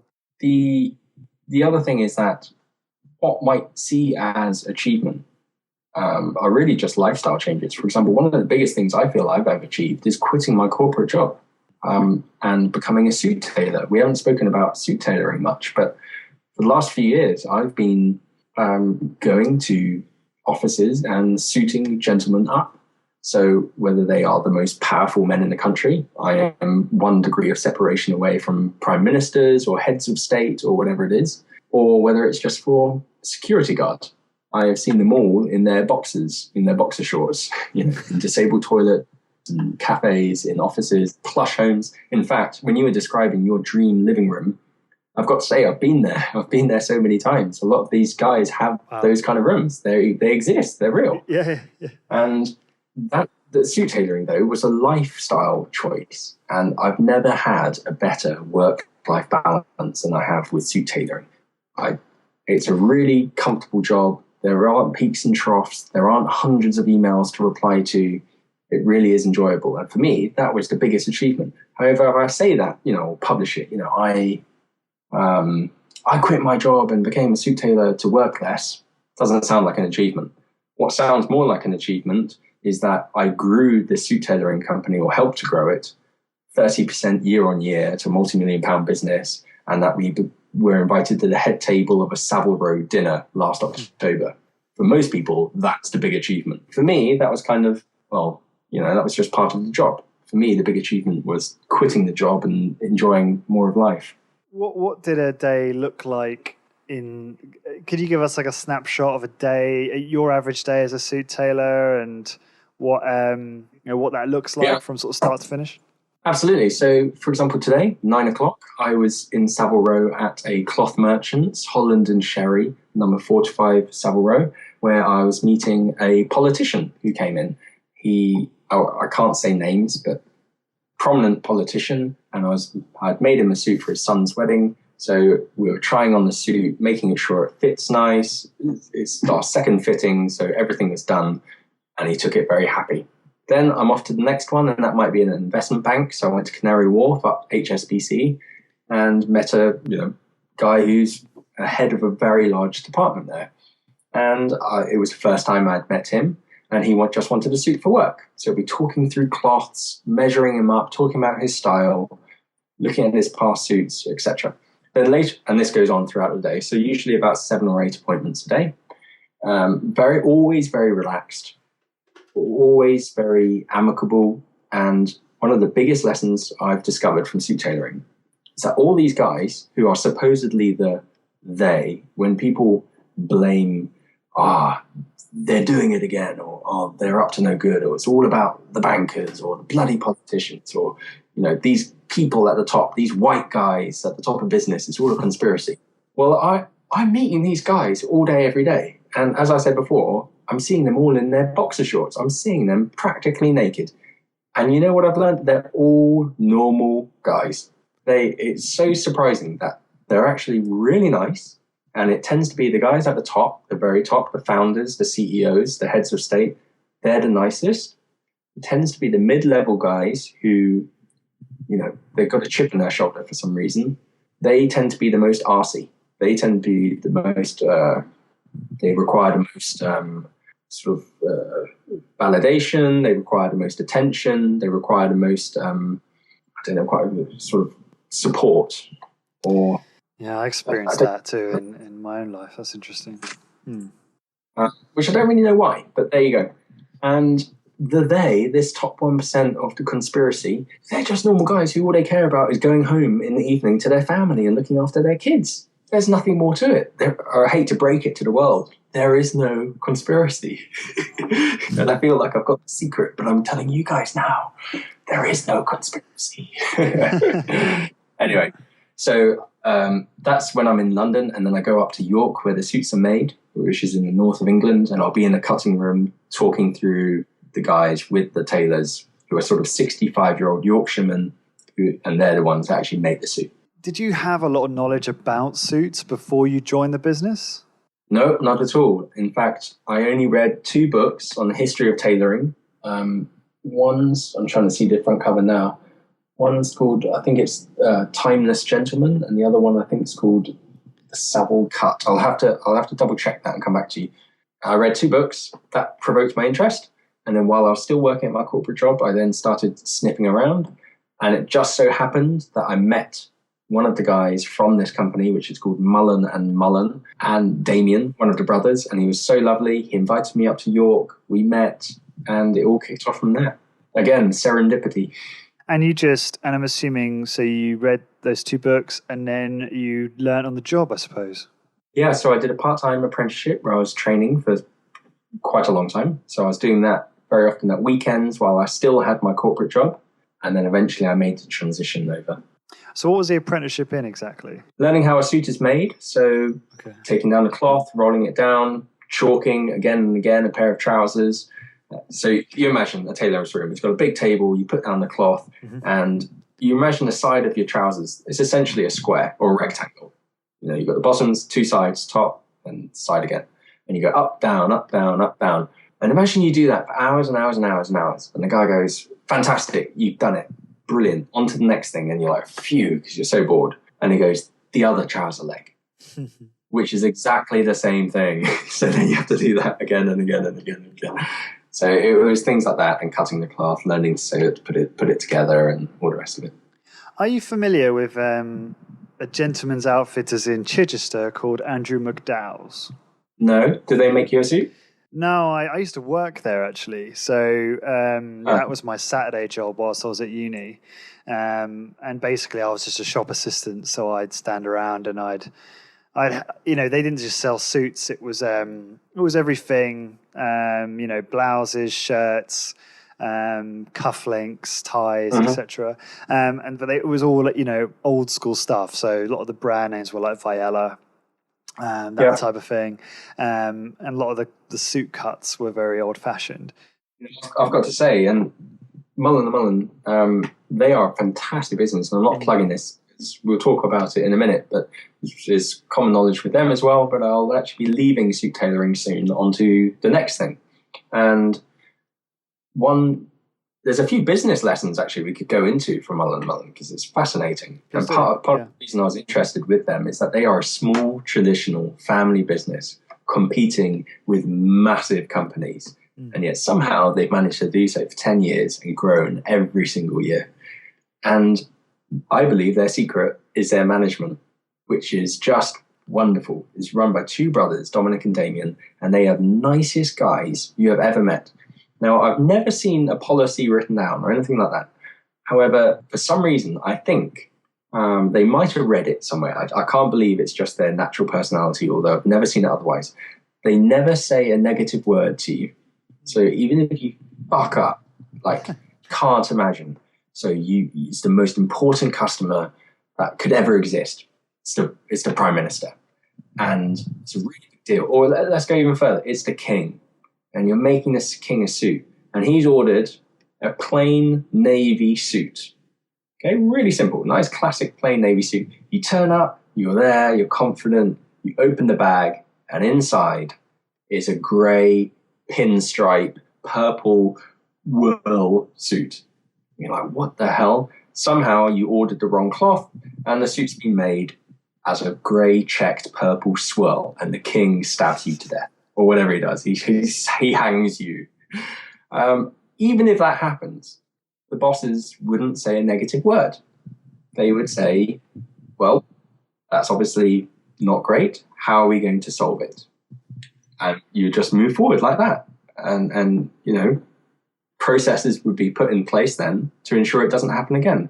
But it would never be naughty, naughty, naughty, you're terrible, we need to have a review, we need to create, whatever it is, which normal companies do. It's always, well, there's a problem in our system. This shouldn't be able to happen. How can we solve that? And you go forward from there. And it's, pat on the back, unlucky, try not to do it again, sort of thing. And it's so nice. And if that's as bad as it gets, you can imagine how good it gets. So when things are good, it's constant praise, it's constant constructive support. Really good. And I think every business could learn from that. That's really interesting management style. And that is so underrated, the praise part of what you just said. I often think that, and this goes for myself too, and I'm in IT sales, as you know, and sometimes praise, in fact, quite often can be more beneficial from a I guess, a motivational point of view than money, you know? Oh, yeah, definitely. And I think that's been proven in, well, say proven, it's been spoken about a lot. I believe, I mean, this could be the wrong source, but I think How to Win Friends and Influence People probably touches on some of that. I'm sure plenty of books do. Cool. Okay, so you hinted obviously the change in focus and in career in the near future. So do you want to talk about what your next big project is and go into that for a little bit? Sure. So you already mentioned him, Deepak Taylor, who is the founder of a website called latestfreestuff.co.uk. And he was also the winner of BBC Dragon's Den earlier in the year, in February. And his current business is all about freebies. So, you know, when you're on the street and you're in a busy area and they're handing out a free new yogurt to try, or a free new protein bar, or a free new yoga ball, or a free yoga class, or a free HIIT workout, or whatever it is, or program. His website lists it all. And it's the biggest freebie site in the UK. And he makes money through affiliate marketing. So if you do sign up to something, you still get it for free. For example, a free ebook, or you sign up to a Netflix free 30-month challenge, a 30-day free trial. You're thinking of Ralph's book there, mate. I am, yeah. He gets paid a little bit money from those companies because he's sending them a lead, essentially. And we've known each other for years, Deepak and I. He once came to one of my networking events, and when his website first started, and we've stayed in touch all this time. And I've unofficially kind of been there and watched it grow and given advice where I can. Equally, Deepak's always helped me, etc. And for a long time, we've discussed, well, freebies are great, but most people think of freebies as sort of tat, I'd like to say. Not that, you know, it's a certain type of person that actively goes out and looks for freebies. Some people love it, some people hate it and just see it as random stuff you don't want. Most people want simply to save money on whatever they buy already. So deals, discounts, voucher codes. And the problem that Deepak and I are now setting out to solve is simply helping people save money. We're not quite sure yet how it will look exactly, but by and large, it's going to be a website and an app or a platform called Latest Deals. And it'll be about, you know, deals and discounts and voucher codes. Combined with that, if you find one, so if you find a deal, let's say it's a free gym class at your local place, and you should put it up there. If we can make money from it, we will share that money with you. So it's a way to save money and make money. And hopefully it will develop into loads of different tools, price comparisons, apps, you know, price tracking, so you can make sure you're buying things at the cheapest rates. And the goal is to save people as much money as possible. And that's it. Latest Deals. Very good. And have you got, I can't remember if you said it last time we spoke, but is there a time scale on when it will be live? Absolutely. So we're kicking off full time. We just, there's three of us, three co-founders. We've all agreed equity shares and things like that. And resignations have been made, sadly. And we are kicking off August the 14th, which is my birthday. Yes. The aim of, beginning of September kicking off. So September 2016, if you're listening to this before that, it's not up yet. If you're listening to it post-September, it's already up. Go check it out. Very good. Right. Okay. So I'm going to have to wrap things up there, Tom. But I'd love to do a part 2 because there is like so much stuff I didn't get to cover. But what's the best way for people to find out more about you, what you're up to, and contact you, etc.? Sure.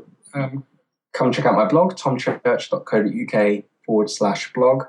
And there's a contact page on there as well. I make a big effort to reply to every single message I get. And I'm pushing at the moment to message me on Facebook because I'm much faster on Facebook. So if you have any questions about anything I've spoken about, I'll be happy to help. Just send me a message and I do try to reply to them all. And for all of the show notes and resources and links that Tom and I mentioned in this podcast, head on over to corpwarrior.com. That's CORP Warrior, WARRIOR.com. I don't know why I have to spell out the whole bloody domain. And there you'll find all the resources. You might need to type Tom Church into the search, but it will definitely pop up. Tom, thank you very much for your time this evening. I've learned a ton. It's been really fun.